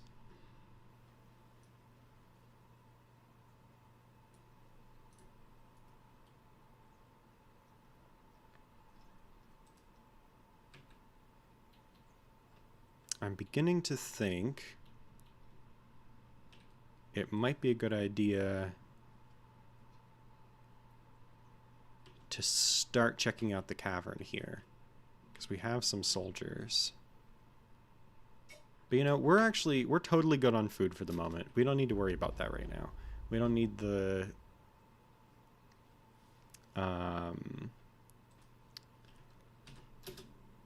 cave soil. We're all good.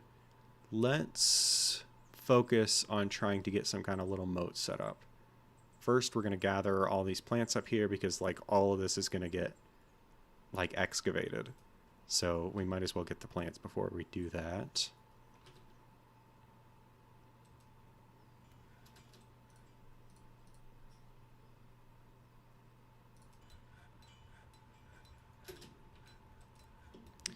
So the idea is we have some kind of small castle keep thing up on the surface here.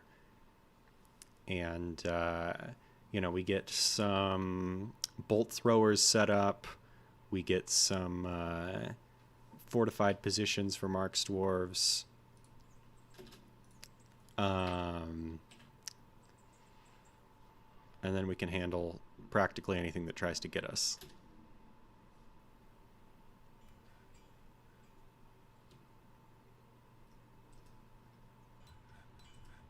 Ooh, maybe before that we get some proper temples up, though, because we cannot afford to have everybody getting mad because they can't pray to their gods.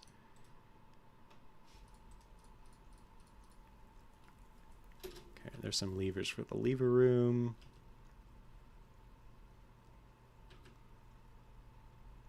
Why is this guy's corpse still just sitting here? Can I assign a specific tomb for this guy?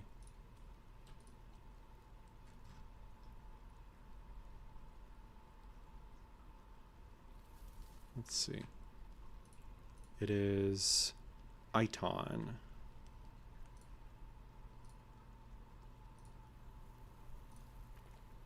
Well, this guy has a tomb. It's just nobody's putting him in there.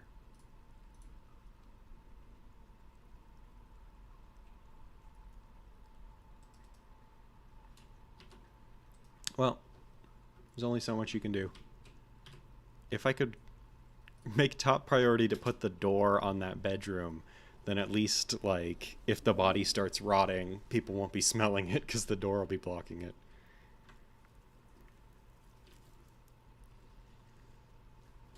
Yeah, I think everything is just going to take a little bit of time to get done at this point, though, because we just don't have the workforce to accomplish a whole lot.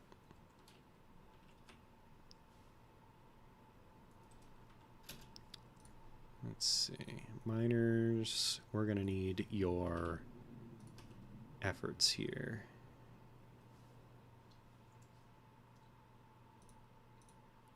So they're going to just excavate this entire side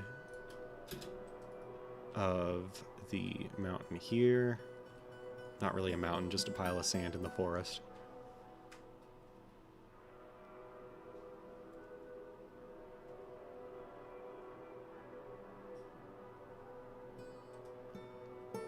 Now see, one of the most useful parts of a moat is that you can smooth the walls and thus make it impossible to climb. But we can't do that with just sand. So I'm trying to figure out how to make that work best. Maybe we just dig into the aquifer, smooth over the sides of the aquifer as we're digging down, and then we don't need to worry about it. It won't be able to flood us.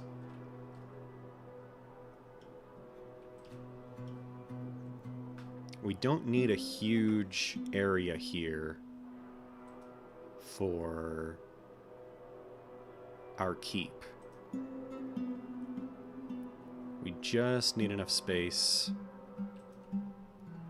to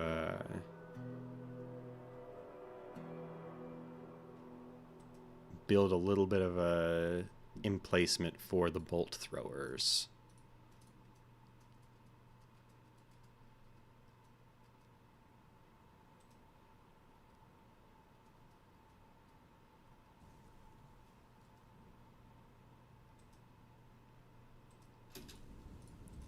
Come on.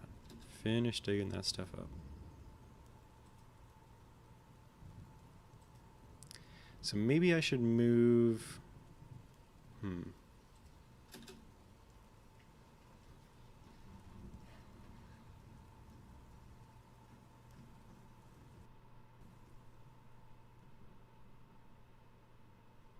I guess we want to start with actually building the structure of the keep and then dig out around it.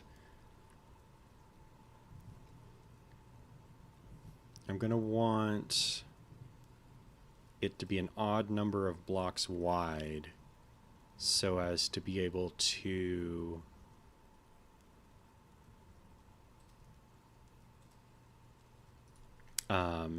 put a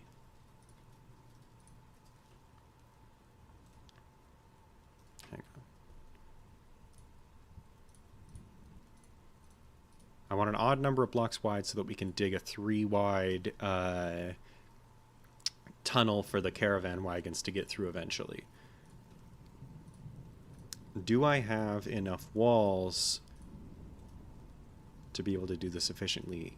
Or blocks? I do not. So I need to go tell these guys to start chopping up a lot of limestone blocks.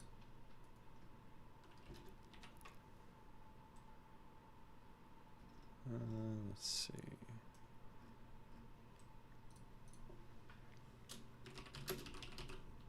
Oops, not rockbach.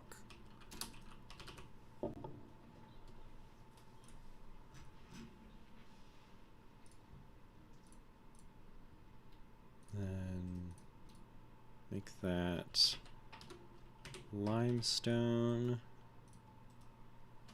Like that.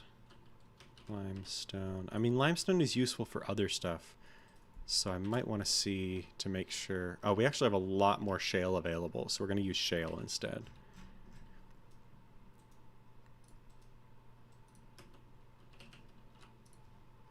Let's see.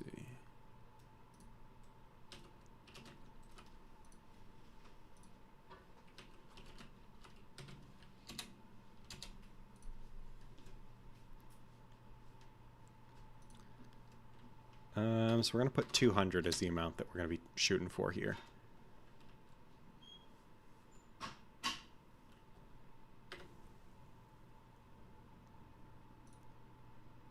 There's so much troglodyte blood everywhere.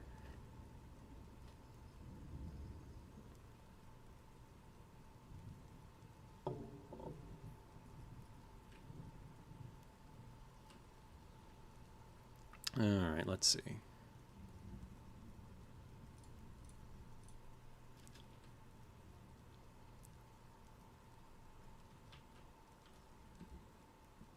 How wide do I really need this to be?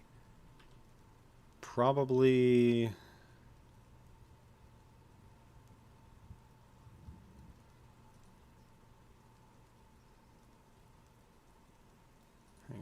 So this is 13. 13 by 13 seems pretty good.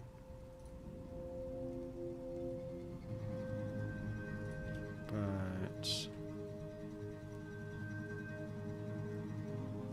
that's 9. Okay, we're gonna make it 19 by 19. Okay, that seems good.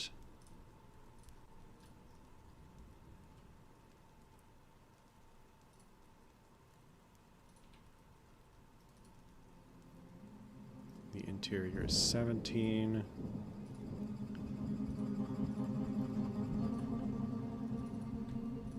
Okay, so we're just gonna have this square moat around everything. Easy peasy. Though I do need somebody to actually take care of this farmer's workshop. I'm not sure how long that'll take him. A section of cavern has collapsed. We barely... Did anybody get hurt? I don't think anybody got injured. I don't know why. I guess we must have had some kind of section that was above everything.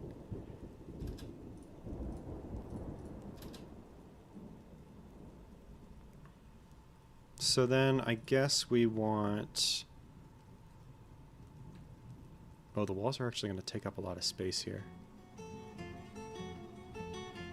Alright, I'm going to just remove this top layer up here because this central structure is not going to be... It's going to be getting in the way. Oh my god.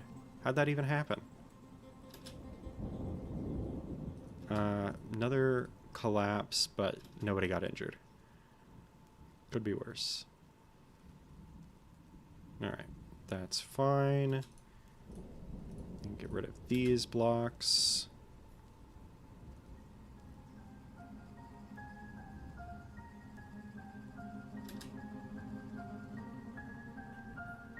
Then we want a trade depot. Like... This is less space than I thought it was, but that's fine. Oh, I actually do have a lot of limestone blocks. I guess just because I tore everything down there. Well, I can make things, make the individual things out of limestone and then the walls out of shale. So we build a trade depot here so that we'll be able to take this one down. Remove that trade depot. And then we can dig out these levels of the moat and build a bridge across it. Because you don't want to build a bridge until you've dug out the moat. It will just leave a floor underneath when you retract the bridge, which is not helpful for trying to actually keep things out.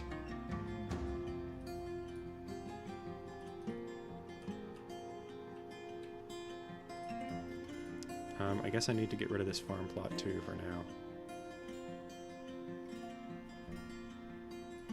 I would appreciate it if somebody would be coming up and removing these workshops that I'm telling them to remove, because we need those out of the way. What is... Oh, we're already at the... We've already hit the aquifer. Sure.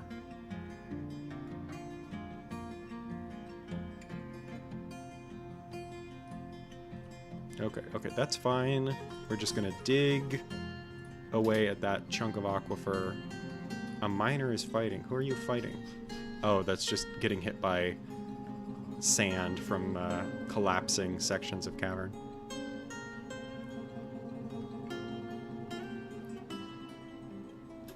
Okay, then we just build a wall here.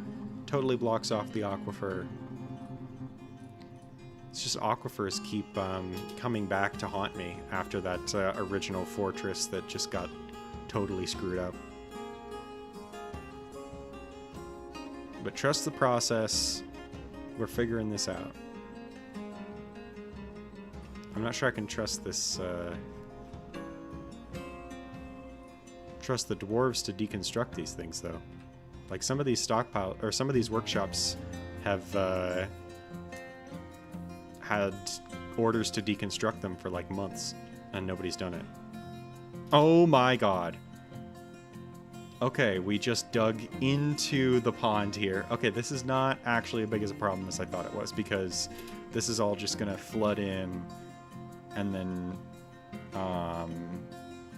there's not that much water. Nobody's gonna get drowned, and then we can block it off. We're good. Somebody by the name of Ficod Work Beauty wants to reside here for entertaining citizens and guests. Who is Ficod? A goblin poet. I mean, they're an expert poet, but like, we could do a lot better than expert. I'm gonna deny this guy, and eventually we'll like find some legendary dancers or whatever, and those guys will be allowed to stay. This goblin man is angry after being denied residency. Sorry, buddy.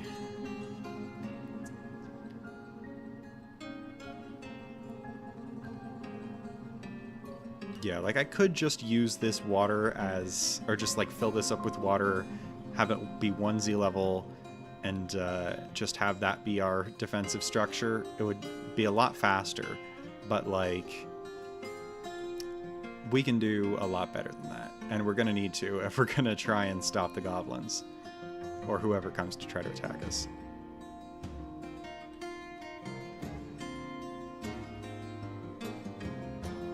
Yeah, the murky pool will empty out, then we can stick one block here to block it off. We'll be good to go.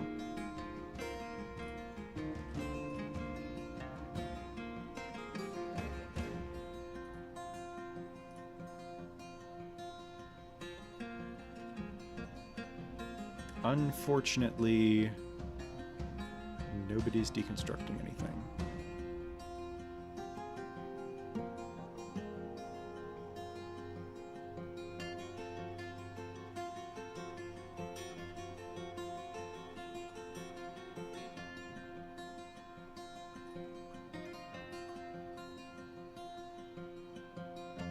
Maybe people are too busy working on other stuff.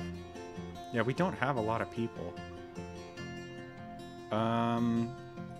These guys, we have restricted labors on us. Let's see if letting them do other things will accomplish things, or get stuff done. You, smoothing the floor. Well, things will get done eventually.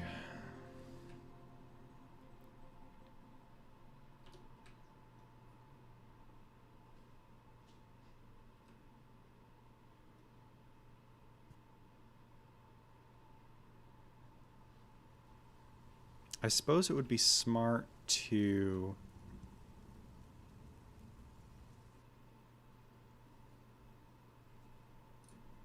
dig out this.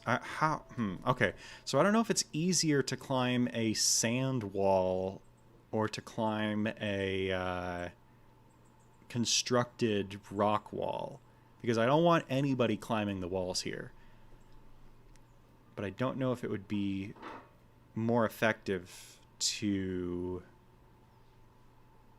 dig it out and replace it with rock.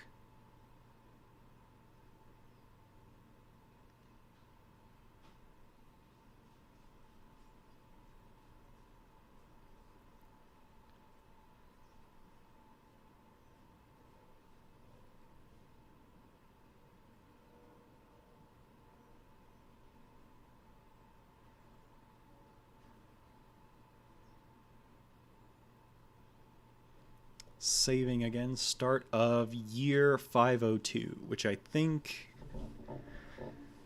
would be our third year. I think we started in year 500. So that's 500, 501, 502, I think.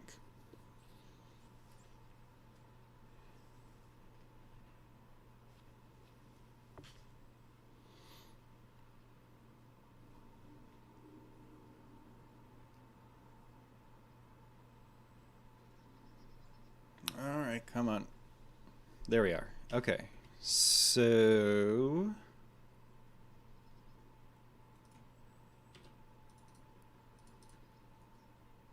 not a lot is getting done here. Who's this guy? Oh, Necromancer. Why do you have no job? Hmm.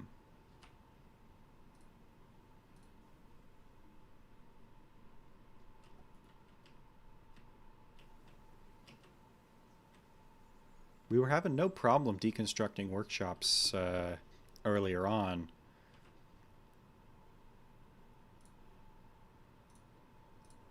Here, I'm going to start forcing them to build these walls, because if we don't, whoops, if we don't, then this could get too full of water. Whoops.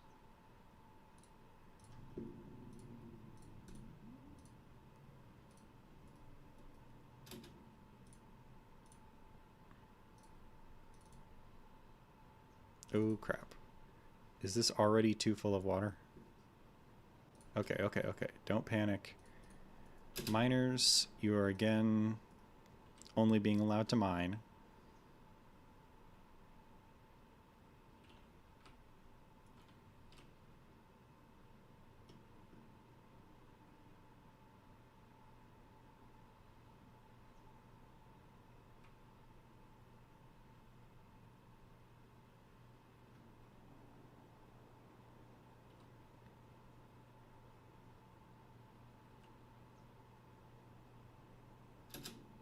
Okay, so they're digging. All we need to do is get the average water level here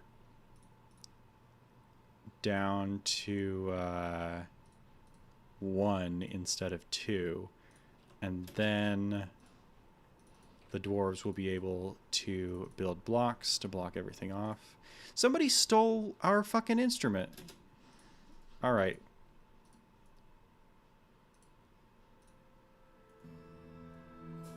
Was it stolen just now? Like, is it still on the map? It's with this fucking necromancer.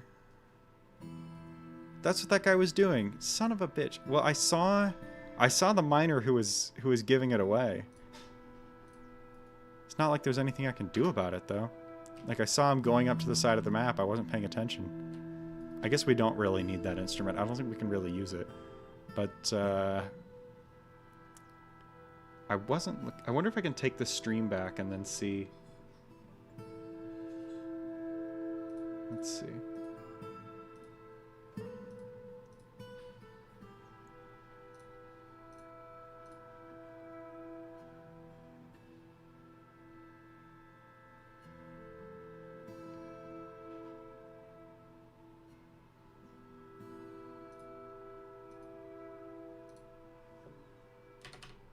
I'm trying to go back and see who did it.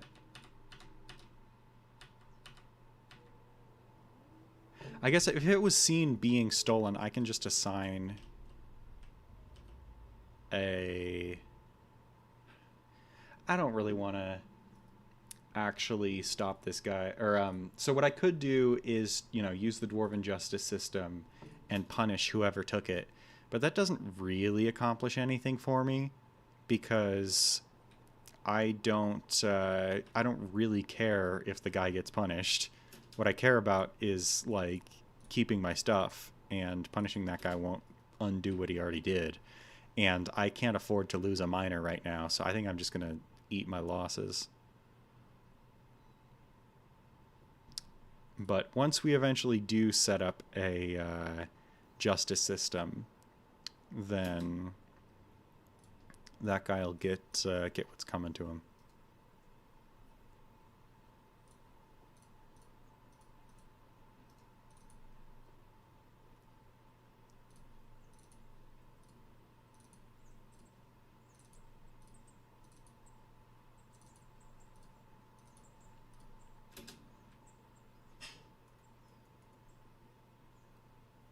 Boy, I'm getting flashbacks.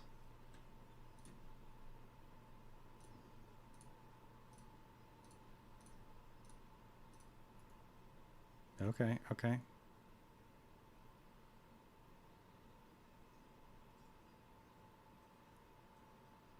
Yeah, I think this stuff will start evaporating before too long.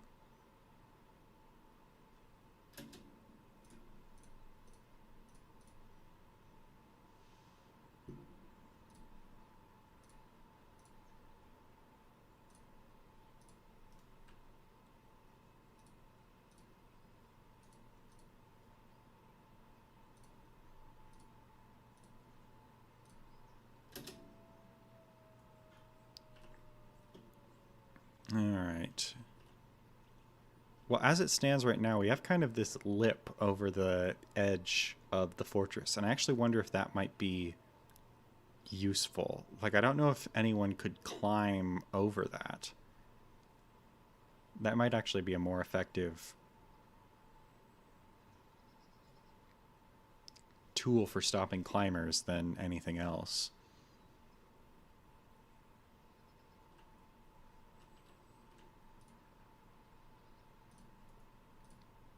That, make that.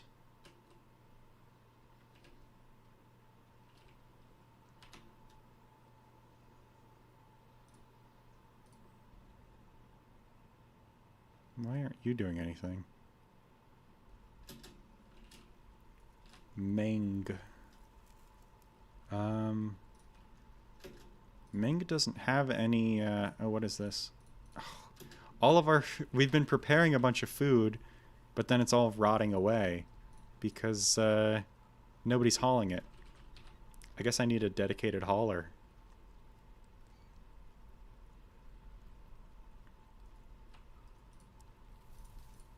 Or at least we need to stop preparing food.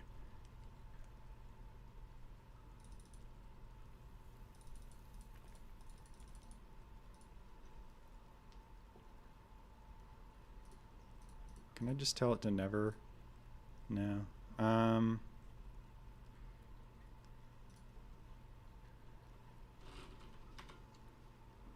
Okay. They will stop making meals for now. We've got people building these walls. This all is looks like a total mess, but it's all part of the plan here. This is all going to get dug away, and all the water and the mud and crap, it's no longer going to be a problem.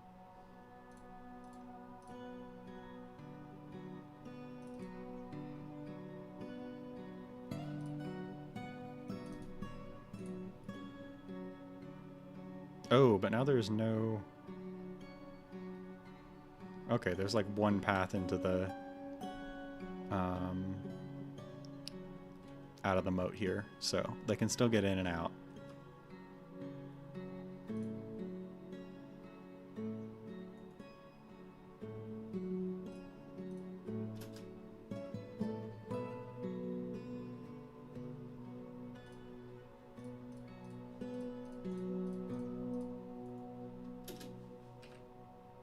Man, I really wish they would get rid of these damn workshops. But it's probably just because I'm overloading them with too many tasks.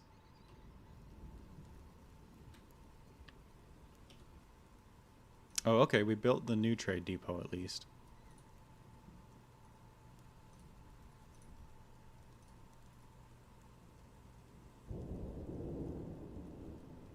Maybe I should turn the military, put them off duty, still always equip, but just get that extra little bit of workforce to be performing tasks, because we just don't have enough people to be doing all of this, to be getting everything done.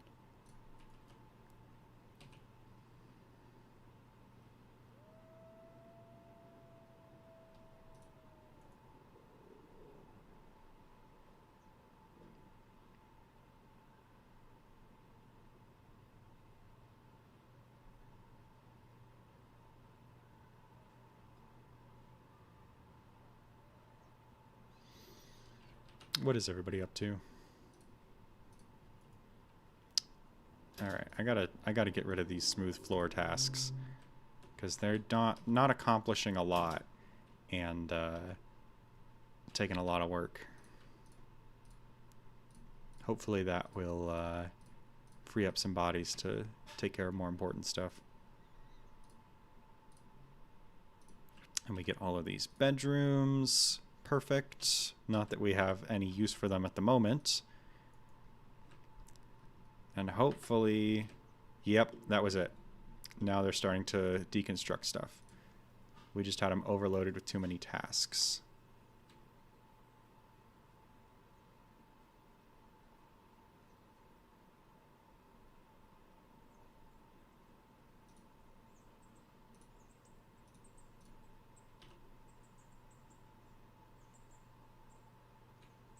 Now dig out these areas.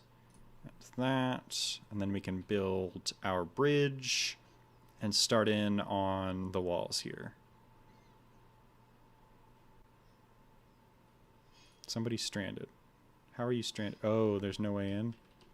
Right, that makes sense. I guess we will build just a set of floors there, and then the dwarves will be able to cross our moat. We can build the bridge, then get rid of this little walkway. All right, there we are.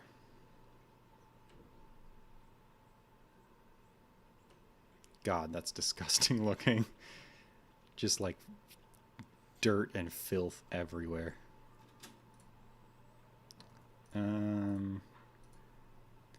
I guess I'm gonna need to make more limestone blocks if I want to make this all look consistent on the inside.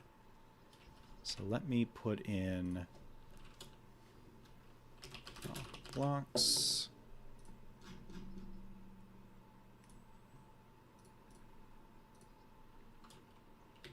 I'll put less than 40 of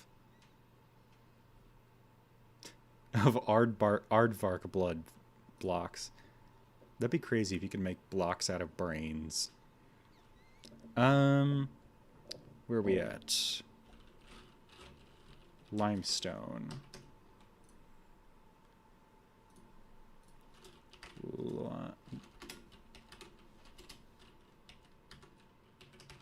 Limestone and limestone. All right, perfect. Now our miners. Oh, we actually got migrants. That's amazing.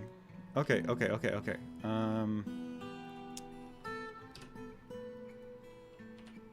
Armok smiles upon us. So, laborers, we have an additional miner. With all these people, we can put some people on exclusive mining duty. Scroll through the list here. Excellent.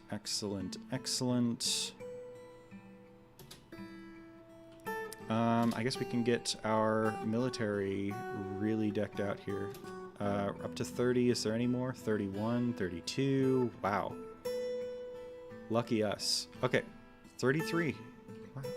How many people are going to show up? Do we even have enough bedrooms for this many people? Probably not. 10, 20, 36. So if they stop, we'll have enough bedrooms. Migrants, hooray, indeed. Okay, so we should... Yeah, we have enough there. So let's go and assign our highest melee potential.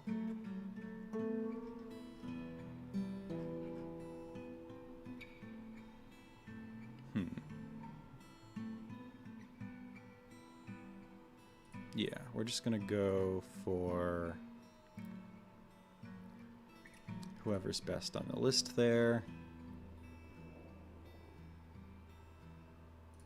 There we are. Okay, so all of them, and then we're gonna put them on training duty. Constant training of at least 7. And we'll put it on 5. No. 5. So that they also can have plenty of time to take care of their other needs. This section of the floor has been dug out, so now we can build our bridge. Oh, wait, hang on.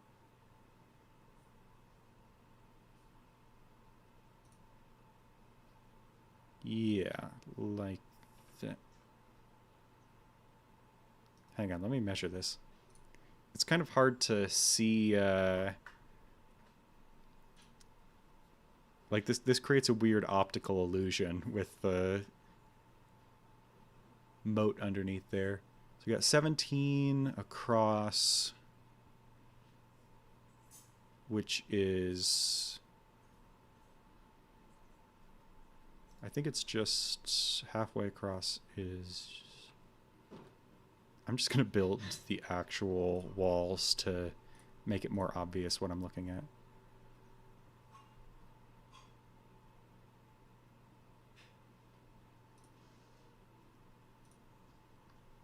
That's 7. Oh yeah, we got lots of shale. That's 7. Okay, perfect. Suspend that one. So construct the bridge out of... I wonder if I should make it out of something extra strong like iron. Oh, we got 37 steel bars. That's excellent. But the strength of the material you're using is significant now. Let me actually make a couple of like steel blocks, and then I can build a steel bridge.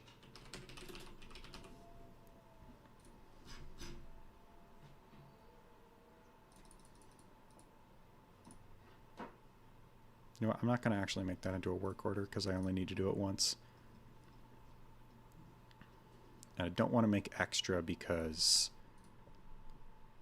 there is no need to waste anything on that.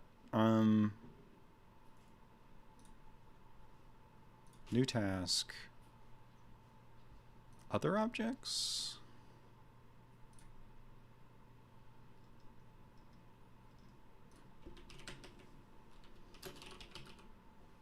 No?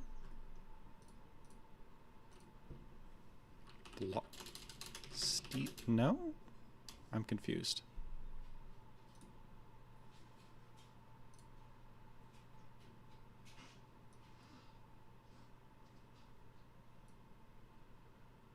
I know you can make steel blocks.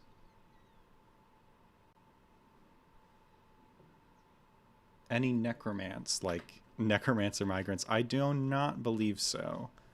I skimmed through here. Usually tells you. So it looks like nothing to worry about on that front. I guess we can just use steel bars for this. It's kind of a waste, but whatever.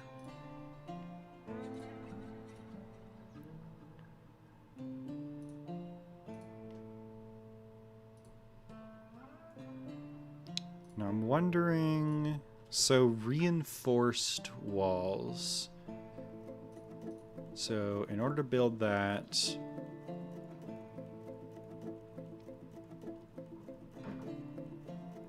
You need stone and you need metal. How do we not have any copper? I guess we're using all the copper. I think we need to save reinforced walls for later because we just do not have enough metal of any kind. So instead, just build these walls out of shale.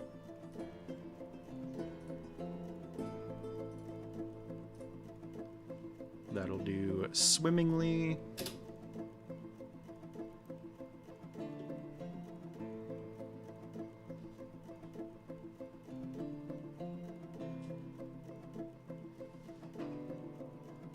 Everybody's getting to work.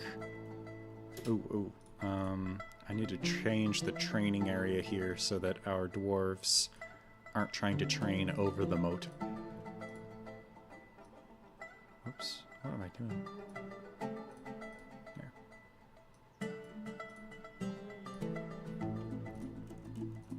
Here they can train. Guess we still want them... close to the entrance here so that they can intercept anybody that tries to come and mess with us.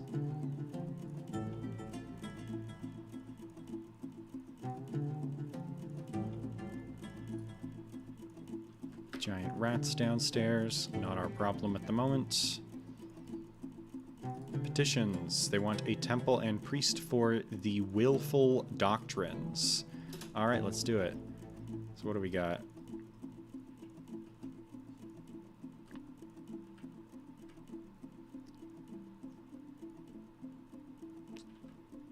Let's find out what kind of god the willful doctrines worship. So make a simple meeting area here. New temple. The willful doctrines. They are a... they're about war and fortresses. They have a god, the god Stodir, god of war and fortresses. So it kind of makes sense to put that near our, like, training area, right? And if it's up on the surface, then that'll also help reverse cave adaptation. And this is kind of gonna be our most fortressy area, right? The most defensive structure. So that would check out. Let's see.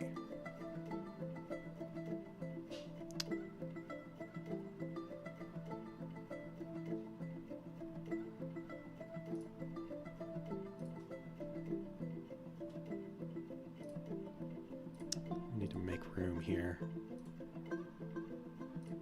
Ideally, we'll eventually have all of our livestock down in the caverns and our surface farms up here. Then maybe some more farms down in the caves.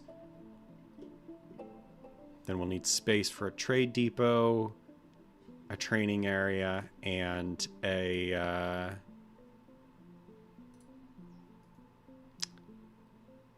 the temple here. So kind of cram-packed, but we should have enough room.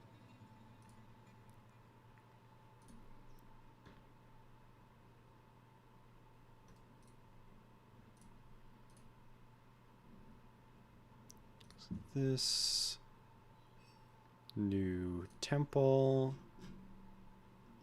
to the willful doctrines. Now, what kind of metal, what's our metal bar situation? We have some platinum bars, so let me go ahead and make some platinum statues. This will easily jack up the value of our temple. Related to historical figure, Stodir, I assume it's this guy. Yes, war and fortresses. Platinum statues of Stodir. Do 10 of them. Excellent.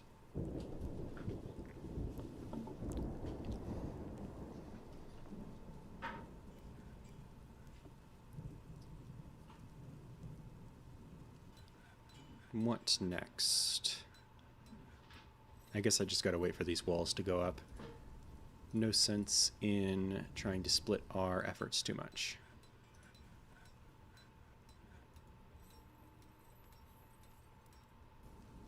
Alright, they're building this steel bridge.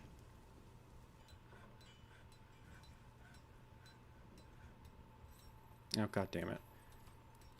They built a wall blocking themselves from building another wall. Okay, awesome. That looks great. It might have been more efficient to use steel blocks, but I guess we can rebuild it at some point if it comes up. Now let's get rid of those two, or those, that little walkway there.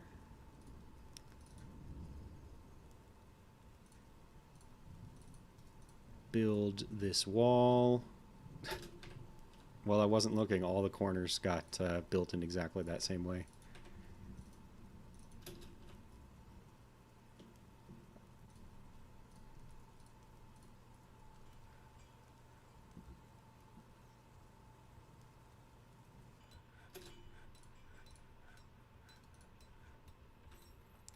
Well, I think I need to stop naming these streams like saying that I'm definitely going to get some dinosaurs this time because it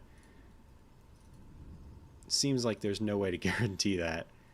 I just need to like I'm gonna need to get lucky before I find them. To some extent, it's out of my hands.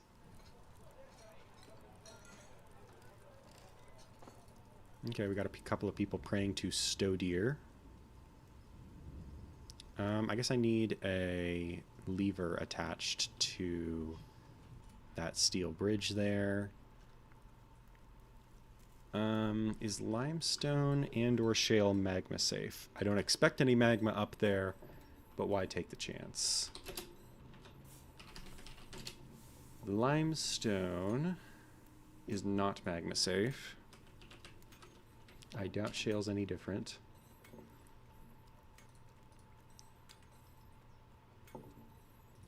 How about diorite?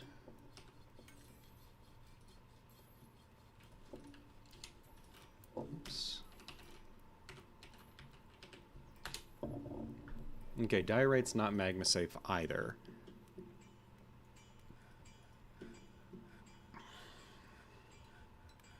But I don't expect to be putting any... I don't expect to be putting any magma up there. So, we'll just have shale and diorite mechanisms. They're both fire safe. That should be fine. We'll have to rebuild it if we ever start pumping lava up here. Take your time. Process is interesting to look at. Well, I'm glad that you're enjoying it.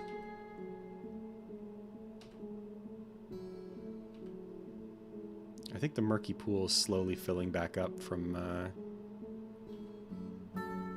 Yeah, because we drained all this shit basically completely, so I think it's just rainfall filling it back up slowly.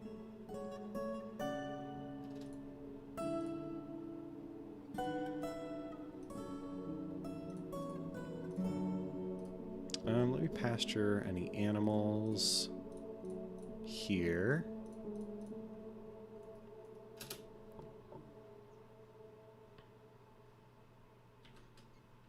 I guess I should build some floors over this like temple area, or under this temple area.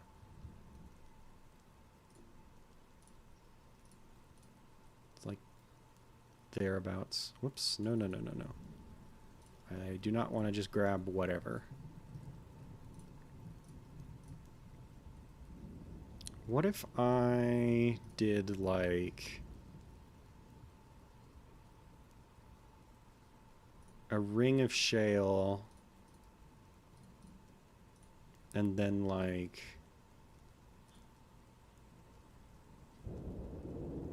a square of limestone here? That should look nice.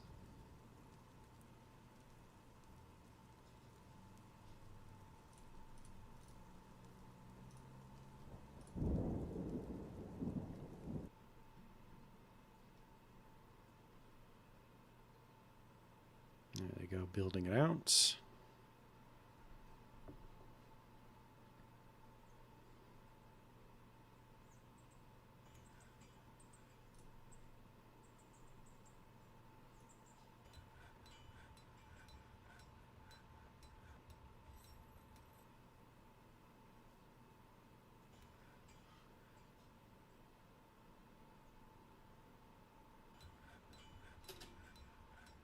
Then I'm gonna make a few farms up here.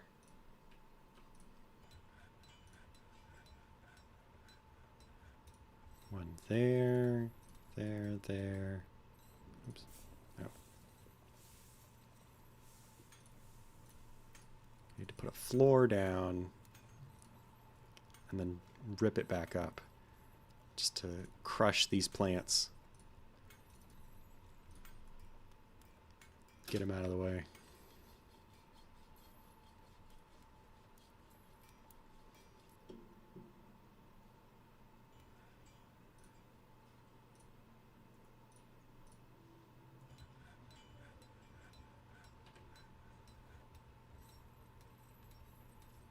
if any of those statues are ready. Seems like we've got one. No quality modifier, that's fine.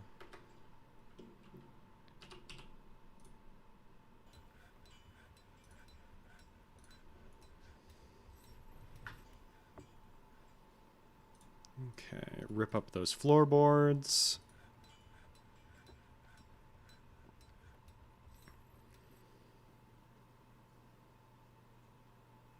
Oh. Oh man, you can see there's like some dirt underneath the bridge that like makes it kind of look slightly ugly here. And we can't fix that without ripping out the whole bridge. That's fine, it doesn't look too bad. Okay. What I'm doing here is building a bunch of different smaller farm plots so that I can hopefully just have a nice variety of different crops without having to micromanage swapping between them all the time.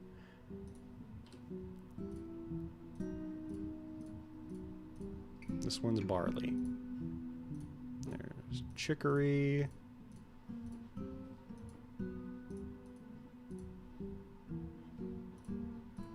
Finger millet.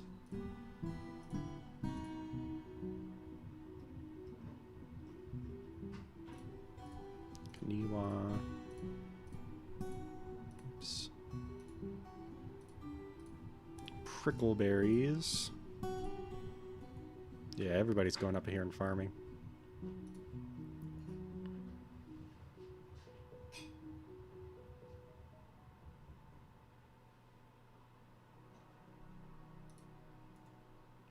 I guess I'll get rid of this cage trap because it's not positioned very well. And instead put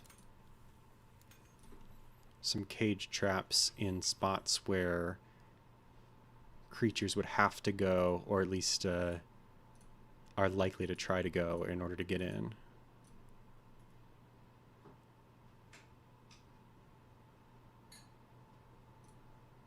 That's all linked up with the mechanisms.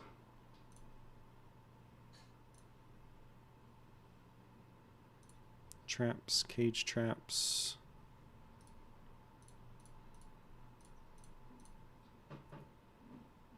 So basically I've got the moat around here, and right up next to the bridge I'm putting 2 lines of 3 cage traps each, so that if anything is trying to get into the moat or into the fortress, there's a pretty good chance it's going to run through at least one of these cage traps first. In fact, the most effective way would probably be to just run a huge line of cage traps around the moat, so anything trying to get around it is likely to path into there. So I'll build a couple more of these things. Oops. Because we are trying to get dinos. Yeah, I mean, this is the main point of the fortress, right? So I'm going to build as many cage traps as I possibly can.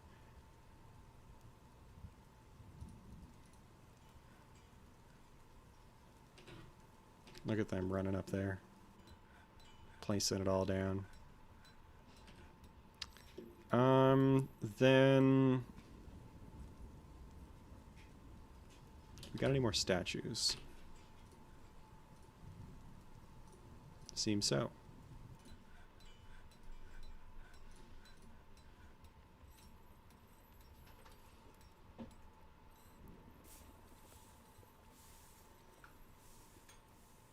Yeah, this should be easy to get enough value with all these platinum statues.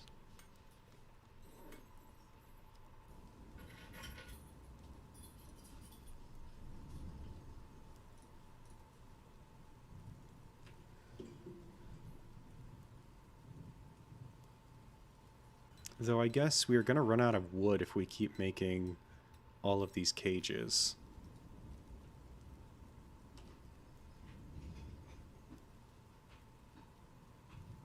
But we just hit spring, so that's actually not too much of a problem. We can cut more. I think we're well under the agitation limit, so we're not going to get angry creatures coming at us at the moment.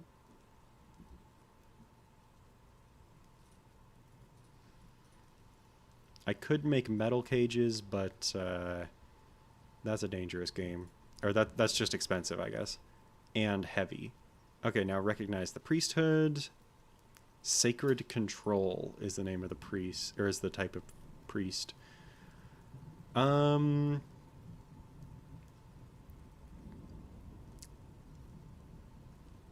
not really sure how these skills really factor into what's effective as a priest, but I'm just gonna make it this mechanic. Sure. All right, mission accomplished with regards to the temple here. What's the temple called? The Influential Cathedral. Sure. So yeah, things are starting to look kind of nice up here. We got plants growing. I'd like to get some more. Whoops. Nope. I'd like to get some more of this wall built down below, if we have the limestone blocks for it. Well, we got a decent amount.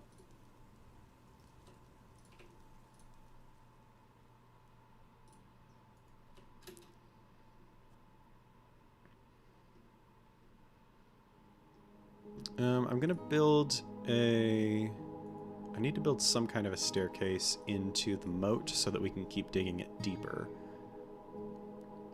Whoa, that person's freaking out.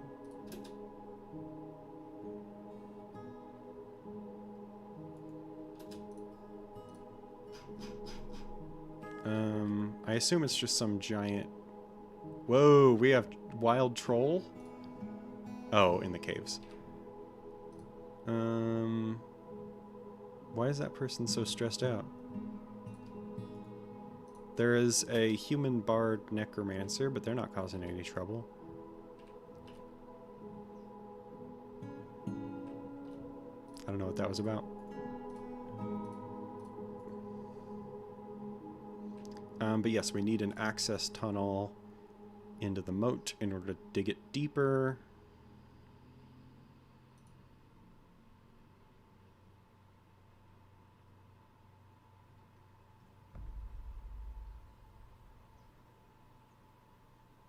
How deep do we even want this to be?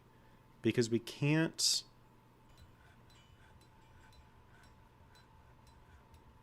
Like, how far would we have to go to hit stone? Okay, it's not too bad.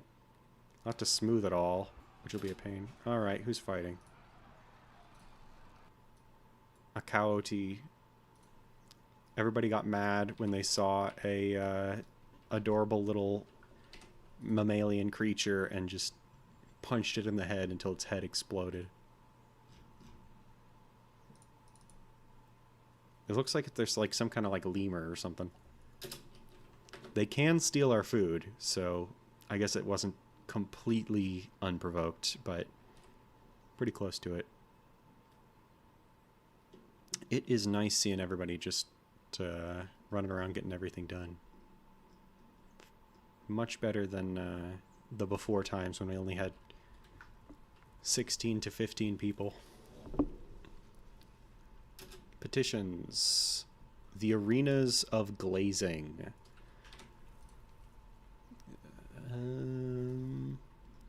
I guess that's all of these like elf poets. That's a lot of poets and dancers. That's a whole lot of people. Goodness. I don't know if we want that many elves and goblins dancing and like saying poetry. I wish I could hype your stuff up. Is that in reference to YouTube's like donation thing? YouTube stream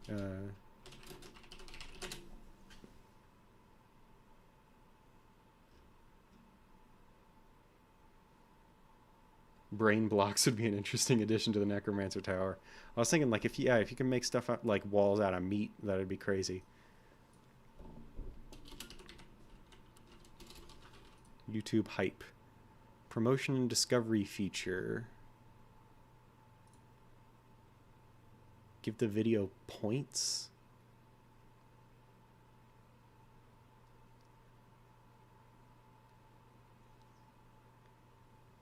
That's weird. So there's a system where you choose who to give extra points to help them in the algorithm. That would be interesting to make use of. But I think you need to be part of the YouTube creators thing, and I do not have enough stuff for that, I don't think, at the moment. Okay, so we can build a farmers guild hall here, which might actually make sense to put up on the surface here like the previous, like that temple, because there is, like, it makes sense for the farmers to be up here. But then again, I'm going to eventually have the farmers down near the caverns. So maybe it would make more sense to put their guild hall in the fortress here. But I'm going to deny these elves and goblins. I have no interest in having that many entertainers running around, especially when so many of them appear to be naked. Like, I think with the entertainers, what I'm going to do is only get the, like, absolute most skilled ones, and then we can avoid, like, overloading ourselves with just all these random guys running around our tavern.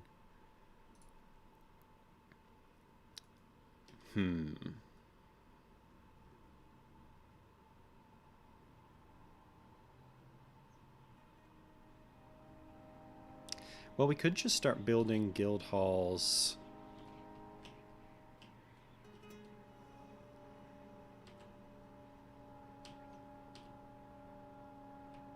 Like up this way. That's near the production area. What I've done in the past sometimes is just take the entire construction area for any given profession and just turn that into the guild hall. So I might just do that. Let's see. But we don't have a farming area yet.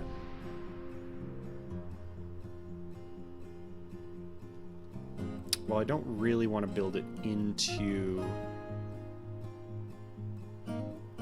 Maybe we should just hit the caves. Maybe we should just start exploring the caverns, build a secure area within the caves, and then make our guild hall up here. So where would we want the access point to be?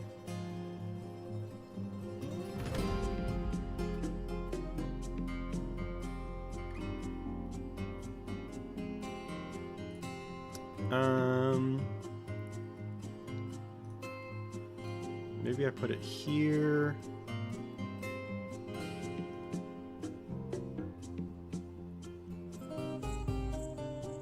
Build an up ramp there.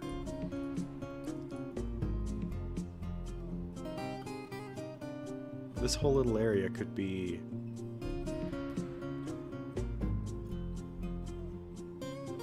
our cavern entrance.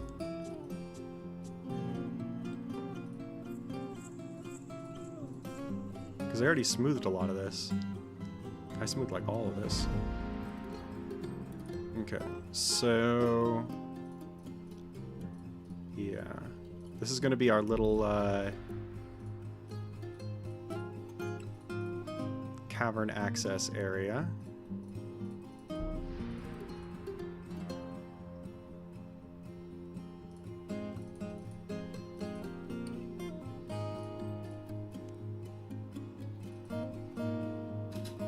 Okay, so they'll dig up into here.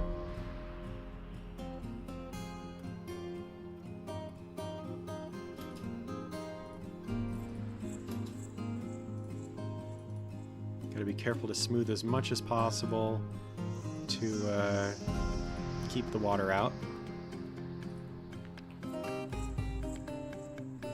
But it's still gonna be dripping in from above, unfortunately.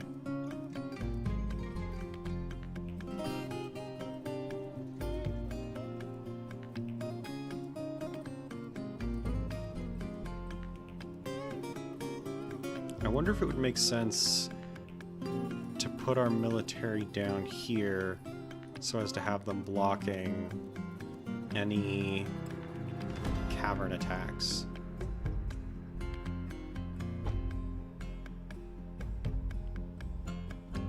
No, we want them up on the surface so that they can catch any, or so that they can avoid cave adaptation. So we'll just build a bunch of cage traps in here, make it work.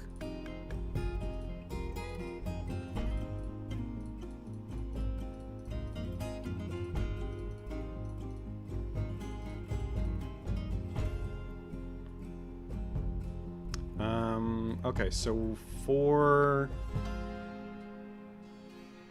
Okay, we want a line of cage traps.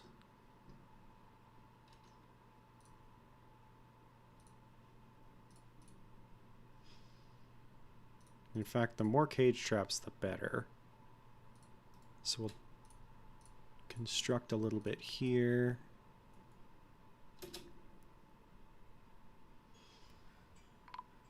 Whoa, human caravan. Overall sentiments are lukewarm. I get it. We have not been great trading partners.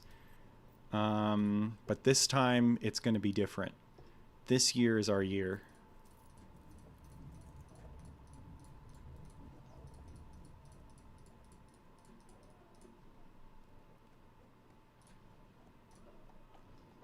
I wish there was just a specific tab for crafts. Because, like, nobody cares to split up everything into each individual kind of craft. Oh, right, finished good bins. They just end up in there. So it's actually not as much of a pain.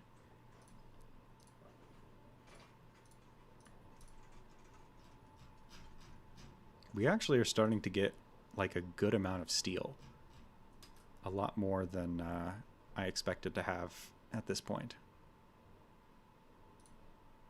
Oh, right, we got those nest boxes. Don't need to sell that. More finished goods. We're bringing our armor up so we can sell the worst of it. Because we don't need all of that armor.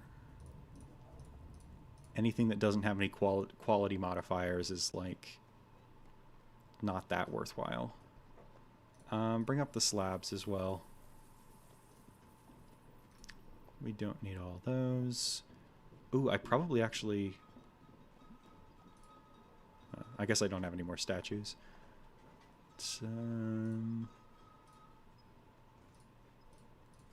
Yeah, that should be good for now. Broker requested. Let me make sure I don't have any statues. Yep, looks like none. Everybody running around bringing all the goods upstairs. So as it stands, we still don't have any real defensive structure here, or at least... Oh, the hedgehog men. We don't have any fortifications, at least. But...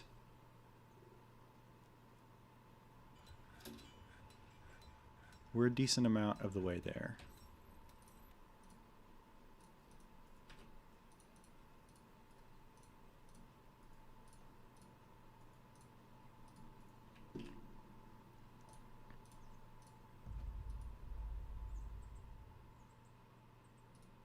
Oops.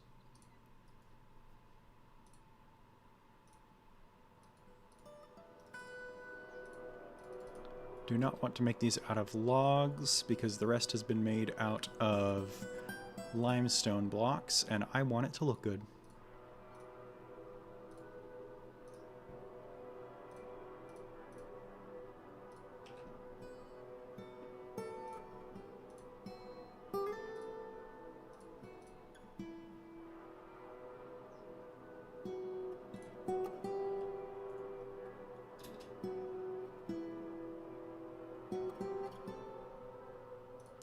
They're ready to trade, but we are still in the process of bringing stuff up.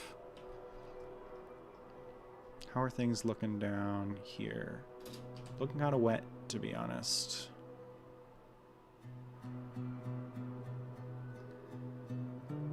Okay, well, I could go into the level above and, like, replace all of the empty... Or replace all of the ceiling with a bunch of non-aquifer stone, which would keep everything from flooding like this. I wish this cave had not been in an aquifer.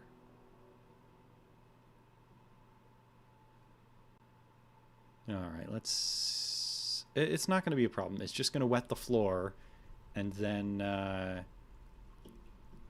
it doesn't do anything else. We have a drain. Like, we have a really efficient drainage system. Any extra water is going to just go down our main stairway, and we're golden. I was building a farmer's guild house, right? Oh, I don't think I actually got started on that. Right. It was going to be in this cavern area here. Ah, my mouse wheel's kind of loose right now.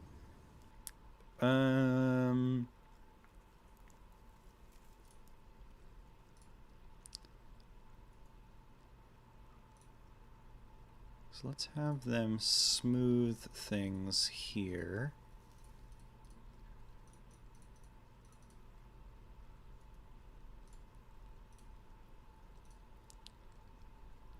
Just a farmer's workshop there. Built it out of shale. And for now, I'm going to make this whole place into a farmer's workshop guild hall, or a farmer's guild hall. The company... the guild hall is called the Nut of Deer. Excellent.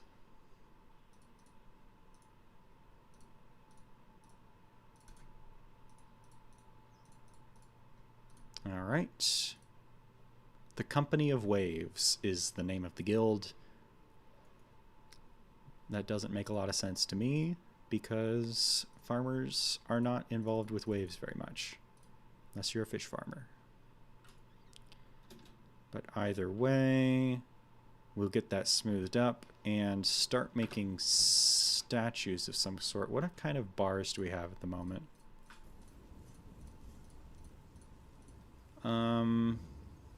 We have some silver bars, so I'm going to tell them to make some silver statues.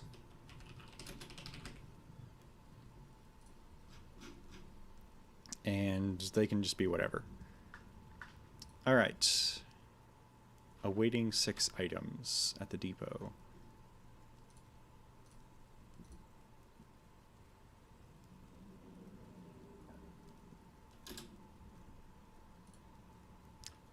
I don't care about those last items. Okay. I want to see what the hedgehog men are selling. They're selling pikes. Can hedgehog men even carry pikes? It looks like... Well, they're bringing stuff sized for dwarves. I guess traders now don't just bring stuff sized for themselves. They bring stuff sized for everybody. So that's actually not too surprising. I guess if we want a library eventually, then we should grab those this scroll, The Hedgehog Men Understood. We can come to a better understanding of them.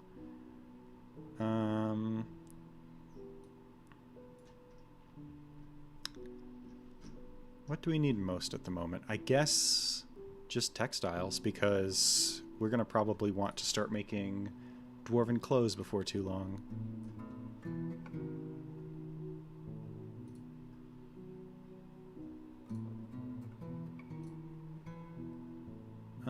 We will give them all of our, like, mediocre gems. Save the really nice ones for ourselves.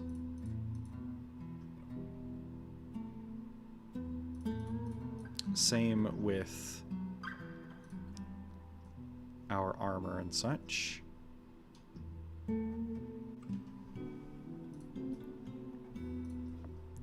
And lots of cloth.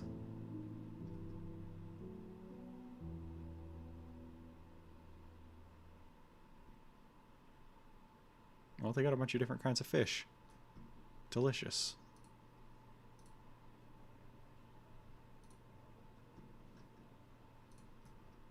Oh, they've gone a bit over the limit. Do they have any leather?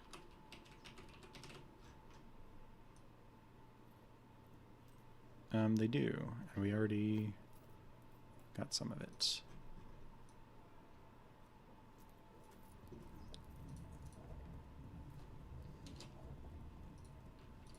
Hang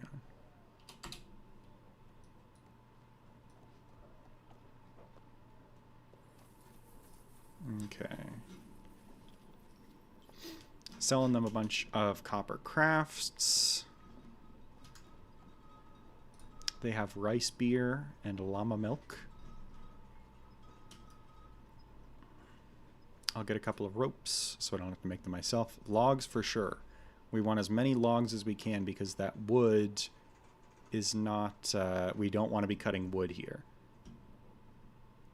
Then grab the barrel.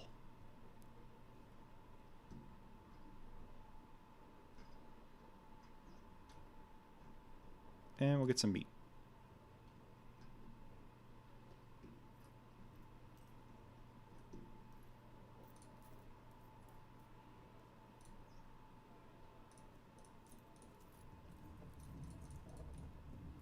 I'm not sure, like with these like peppers and guavas and stuff, these might give us seeds that we could use to plant our own stuff. So we will take those and trade. They're very happy with the trading. Excellent. Then trade with the humans. What do these guys got? Take your lumber. You can have our lame gems so we can save the rest for our artifacts.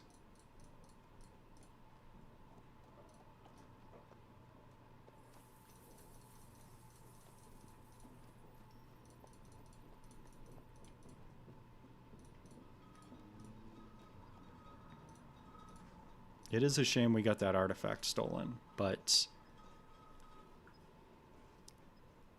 it wasn't that useful of an artifact. It was just like a stone instrument that I think because instruments are bugged, I don't think anybody could even actually play it.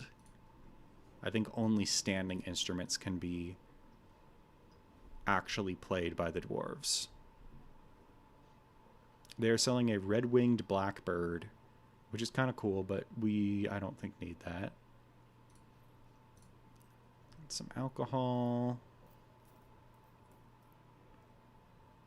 They have a silver morning star. It's kind of exotic. I guess I'll grab it.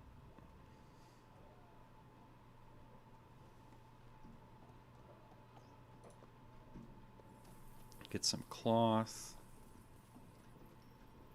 They don't have any leather by the looks of it. Get some plants. Hopefully we can brew some of this stuff into cool items. The Human, the Truth is a book that they are selling. We'll buy that one as well. Then we'll have information on both the humans and the Hedgehog Man.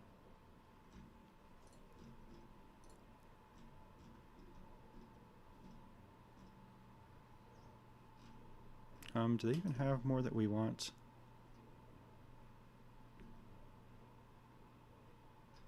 I should probably just remove a bunch of this stuff from our trade because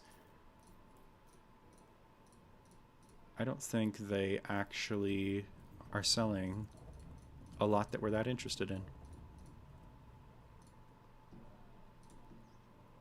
I think we have plenty here.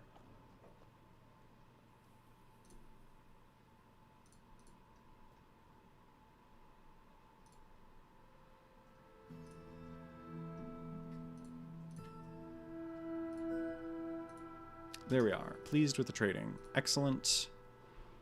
And that leaves us still with some goods to trade with the dwarves, should they decide to even bother coming, because we've kind of blown them off the last 2 times. The Braids of Bronze wish to remain here for... this is a bunch of goblin poets. A bunch of naked goblin poets. Part of me kind of are dancers. Naked goblin dancers and a poet. Does it say who's part of what groups? The Braids of Bronze. We're actually starting to get a decent amount of visitors. Because, like, that doesn't say the Braids of Bronze. So does that mean they're not part of it? Oh, no. Okay, this naked elf is part of the Braids of Bronze. Yeah, it's 3 naked elves. Or 2. I don't know. We don't really need naked elf poets. Okay, so we're actually getting our prepared meals properly stored so they're not rotting in the kitchens. Excellent.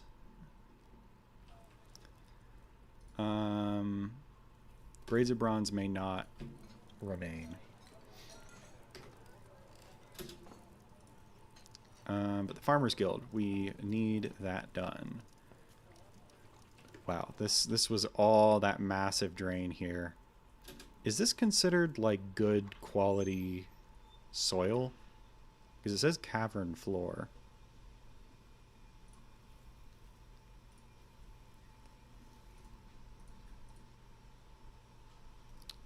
I can't tell. Okay, so I think the last thing we're gonna do is try and get a half-decent farmers guild here. Everybody is walking around in the water and mud, getting everything smoothed here for the farmers workshop. Oh, we've got our mace dwarves are actually sparring, so they are getting a decent bit of skill before we end up cracking into the cavern here. Excellent. It's like there's just a little bit too much water in here that's stopping them from building this farmer's workshop. I don't know what to do about that. Because I can't really drain it any faster, right?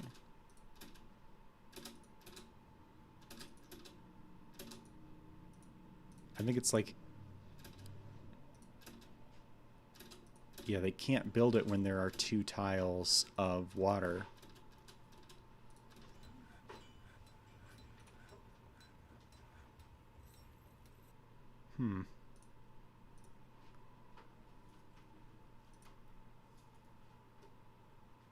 That is a conundrum.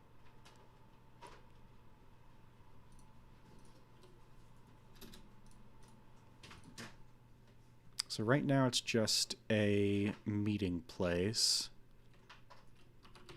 Can I build some statues? I have 1 silver statue there. I imagine that won't be enough. Oh, is it actually getting done? Almost. Well, it's making a little bit of progress each time. That's all that matters.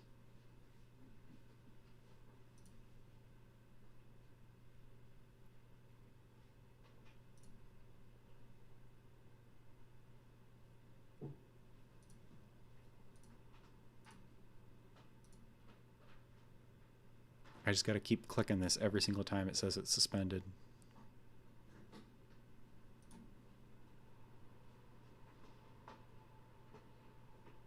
What is this a statue of? Oh, sorry. This is a silver statue of Shawl, a human deity of beauty and art. I don't know if that's entirely appropriate for the Farmers Guild Hall, but I don't think they'll complain. But I do need a few more statues before this place is sufficient. Another petition. The Bad Yells. That is not a very encouraging name for your performance troupe. I'm not sure I really want the Bad Yells to be badly yelling in my tavern. I'm going to go ahead and tell you to leave. Like, I don't mind having performers here, but you got to be pretty diligent about turning down most of them, because otherwise you're just going to end up with dozens and dozens of mediocre dancers and poets in your fortress, just slowing things down. Well, it's kind of weird to have the Farmers Guild Hall just like covered in a thin layer of water all the time, but it's not going to cause any problems, so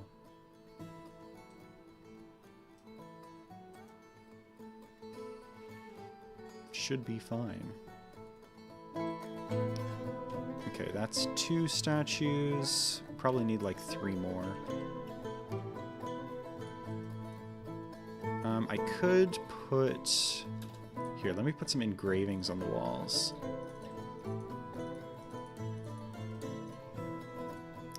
So I'm gonna make the walls have like an image of cave wheat. Is there anything interesting I can have the cave wheat doing? Cave wheat striking a triumphant pose. Sure. So then I can go to each of these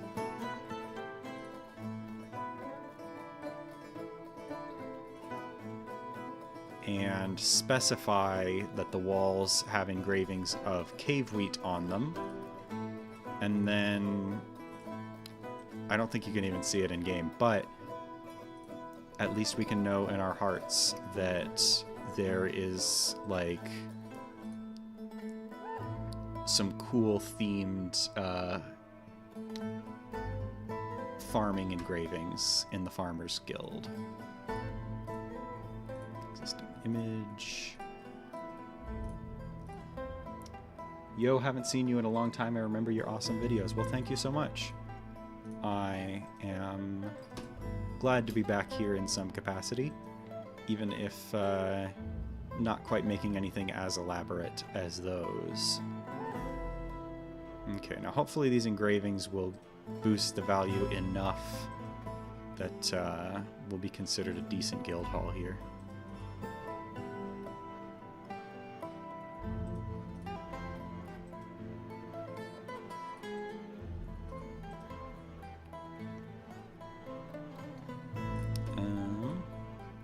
Didn't boost it much. Let me do a little bit more.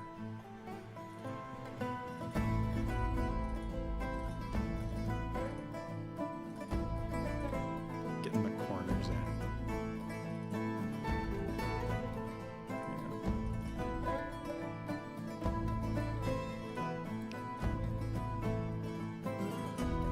So yeah, it just got like this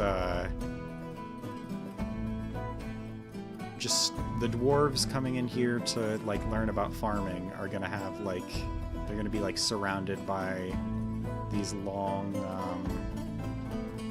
stalks of wheat covering the walls.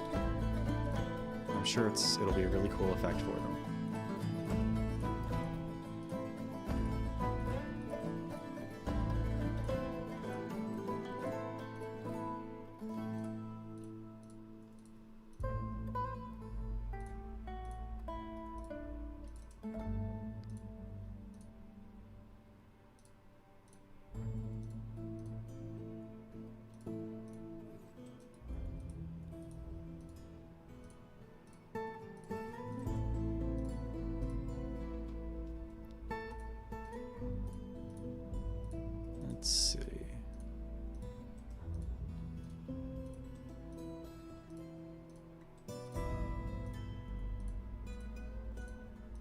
Wish there was a way to do this a little bit faster. I don't think you can do it at all. I don't think you can like specify the images for floors anymore. Is that a mod you're using to specify the engravings? I remember being able to, but I guess I forgot the input for it because right-clicking doesn't do it for me. I don't remember if this is a mod. I don't think it is. But with walls, at least, you can just left-click on it with how I've got it set up right now. I guess I can look on Steam and see if I have a mod like that. Let me take a look.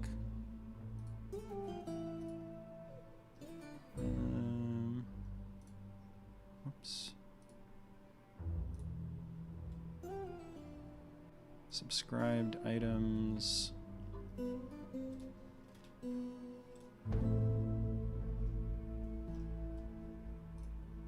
I have 57 pages of subscribed items, so I'm not sure that I can efficiently look through there. But yeah, try just left-clicking on the walls themselves after you've designated them for engraving.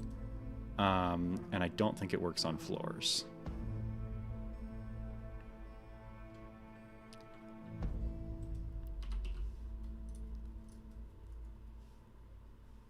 Hopefully they forge a couple of silver statues so that we can get this spot looking real nice for the farmers. So they can be making cheese or whatever.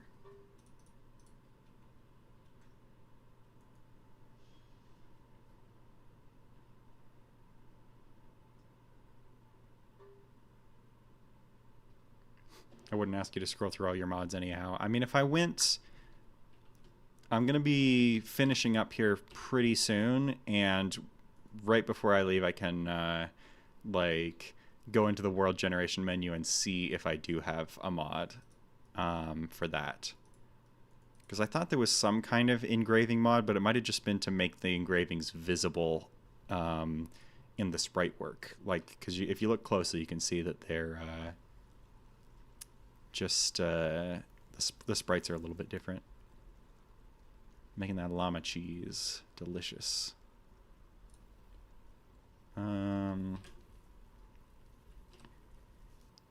Okay, is there anything else we want to get done before we head out of here?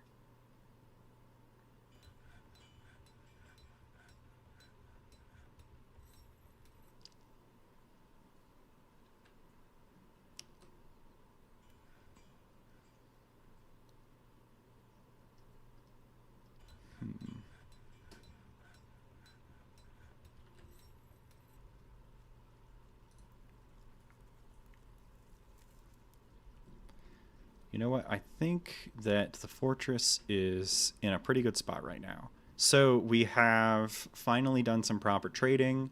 We have a small wall here. In fact, let me pull up... oops. Let me pull up Stone Sense. Let's see if we can get a look at what this looks like in like isometric view. Where is... I don't remember how to activate the DF hack UI.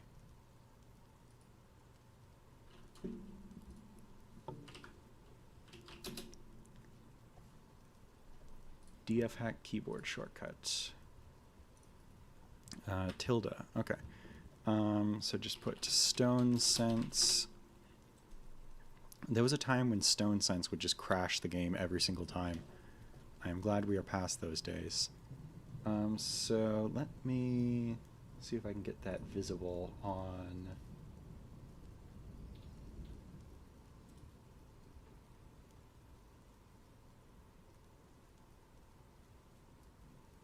I'm just going to put a window capture.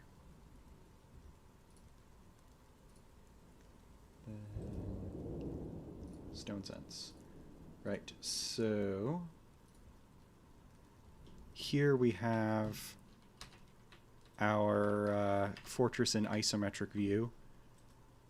You can kind of see there's like this little moat around us go down into the moat, and it's just kind of full of weeds. But you can see the little temple we have here, the little farm plot. You know, going out, you can see that we're in the middle of the forest here. Going down, there's the first cavern layer. There's all this flooded area. If you look at the staircase here, you can see that, like, troglodyte corpse just sitting in the stairway. There's the little Farmers Guild Hall, you can see covered in a little bit of water. And then the main fortress level is here. Oh my goodness. You can see, like, the naked goblin here, and I think that they have, like, slightly just textured out the little goblin titties. Maybe it's just, hang on. Let's give them the benefit of the doubt. Maybe it's just they're just the goblin chest muscles. Nah,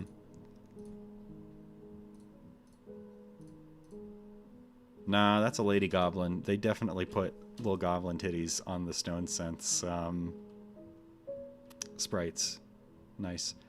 Well, anyway, that is it for this stream here. We got a decent amount done, and I think the fortress is in a pretty good spot. We got lots of workers. We have a decent military of mace dwarves. We have a temple set up with a priest. Let's see. What are your skills looking like? This guy's proficient. So, like, next time, I think we'll be able to conquer out a section of the caverns and build up our wall here. And then maybe we can go start harassing the goblins, trying to capture some of those fortresses that they took from our guys. So let me go back to the title menu and see if I can find out. Take a look at my mod list, because you can most easily see that on the screen for starting a new world. Just takes a second to save everything with how big this world is.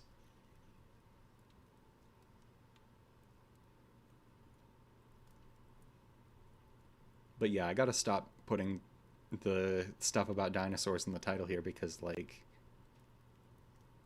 I'm not gonna catch them until I get lucky, and I can't control it too much. We've got a lot more cage traps on the surface. We're gonna have a lot more soon, so it's gonna increase the chances, but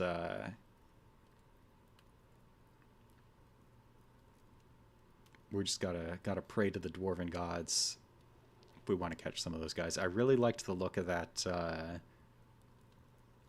big, like, crocodile looking dinosaur. Be cool to get some of those.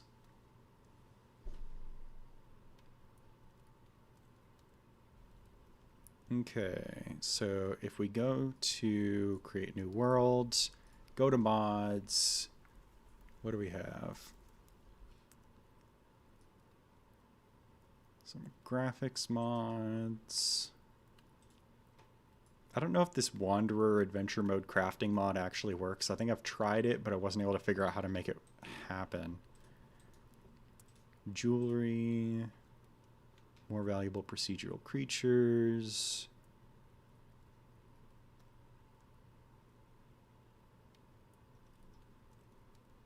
I don't think I see anything.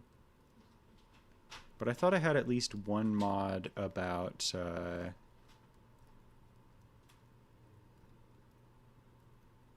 engravings. But it doesn't look like it. So yeah, I think it just works like that. So it has been a great time to be here, and I'm glad that you joined me. Thank you for watching, and I will see you guys next time. We can try to really make use of all the new developments we've made in the fortress. So have a good evening, good rest of your weekend, and I'll see you later.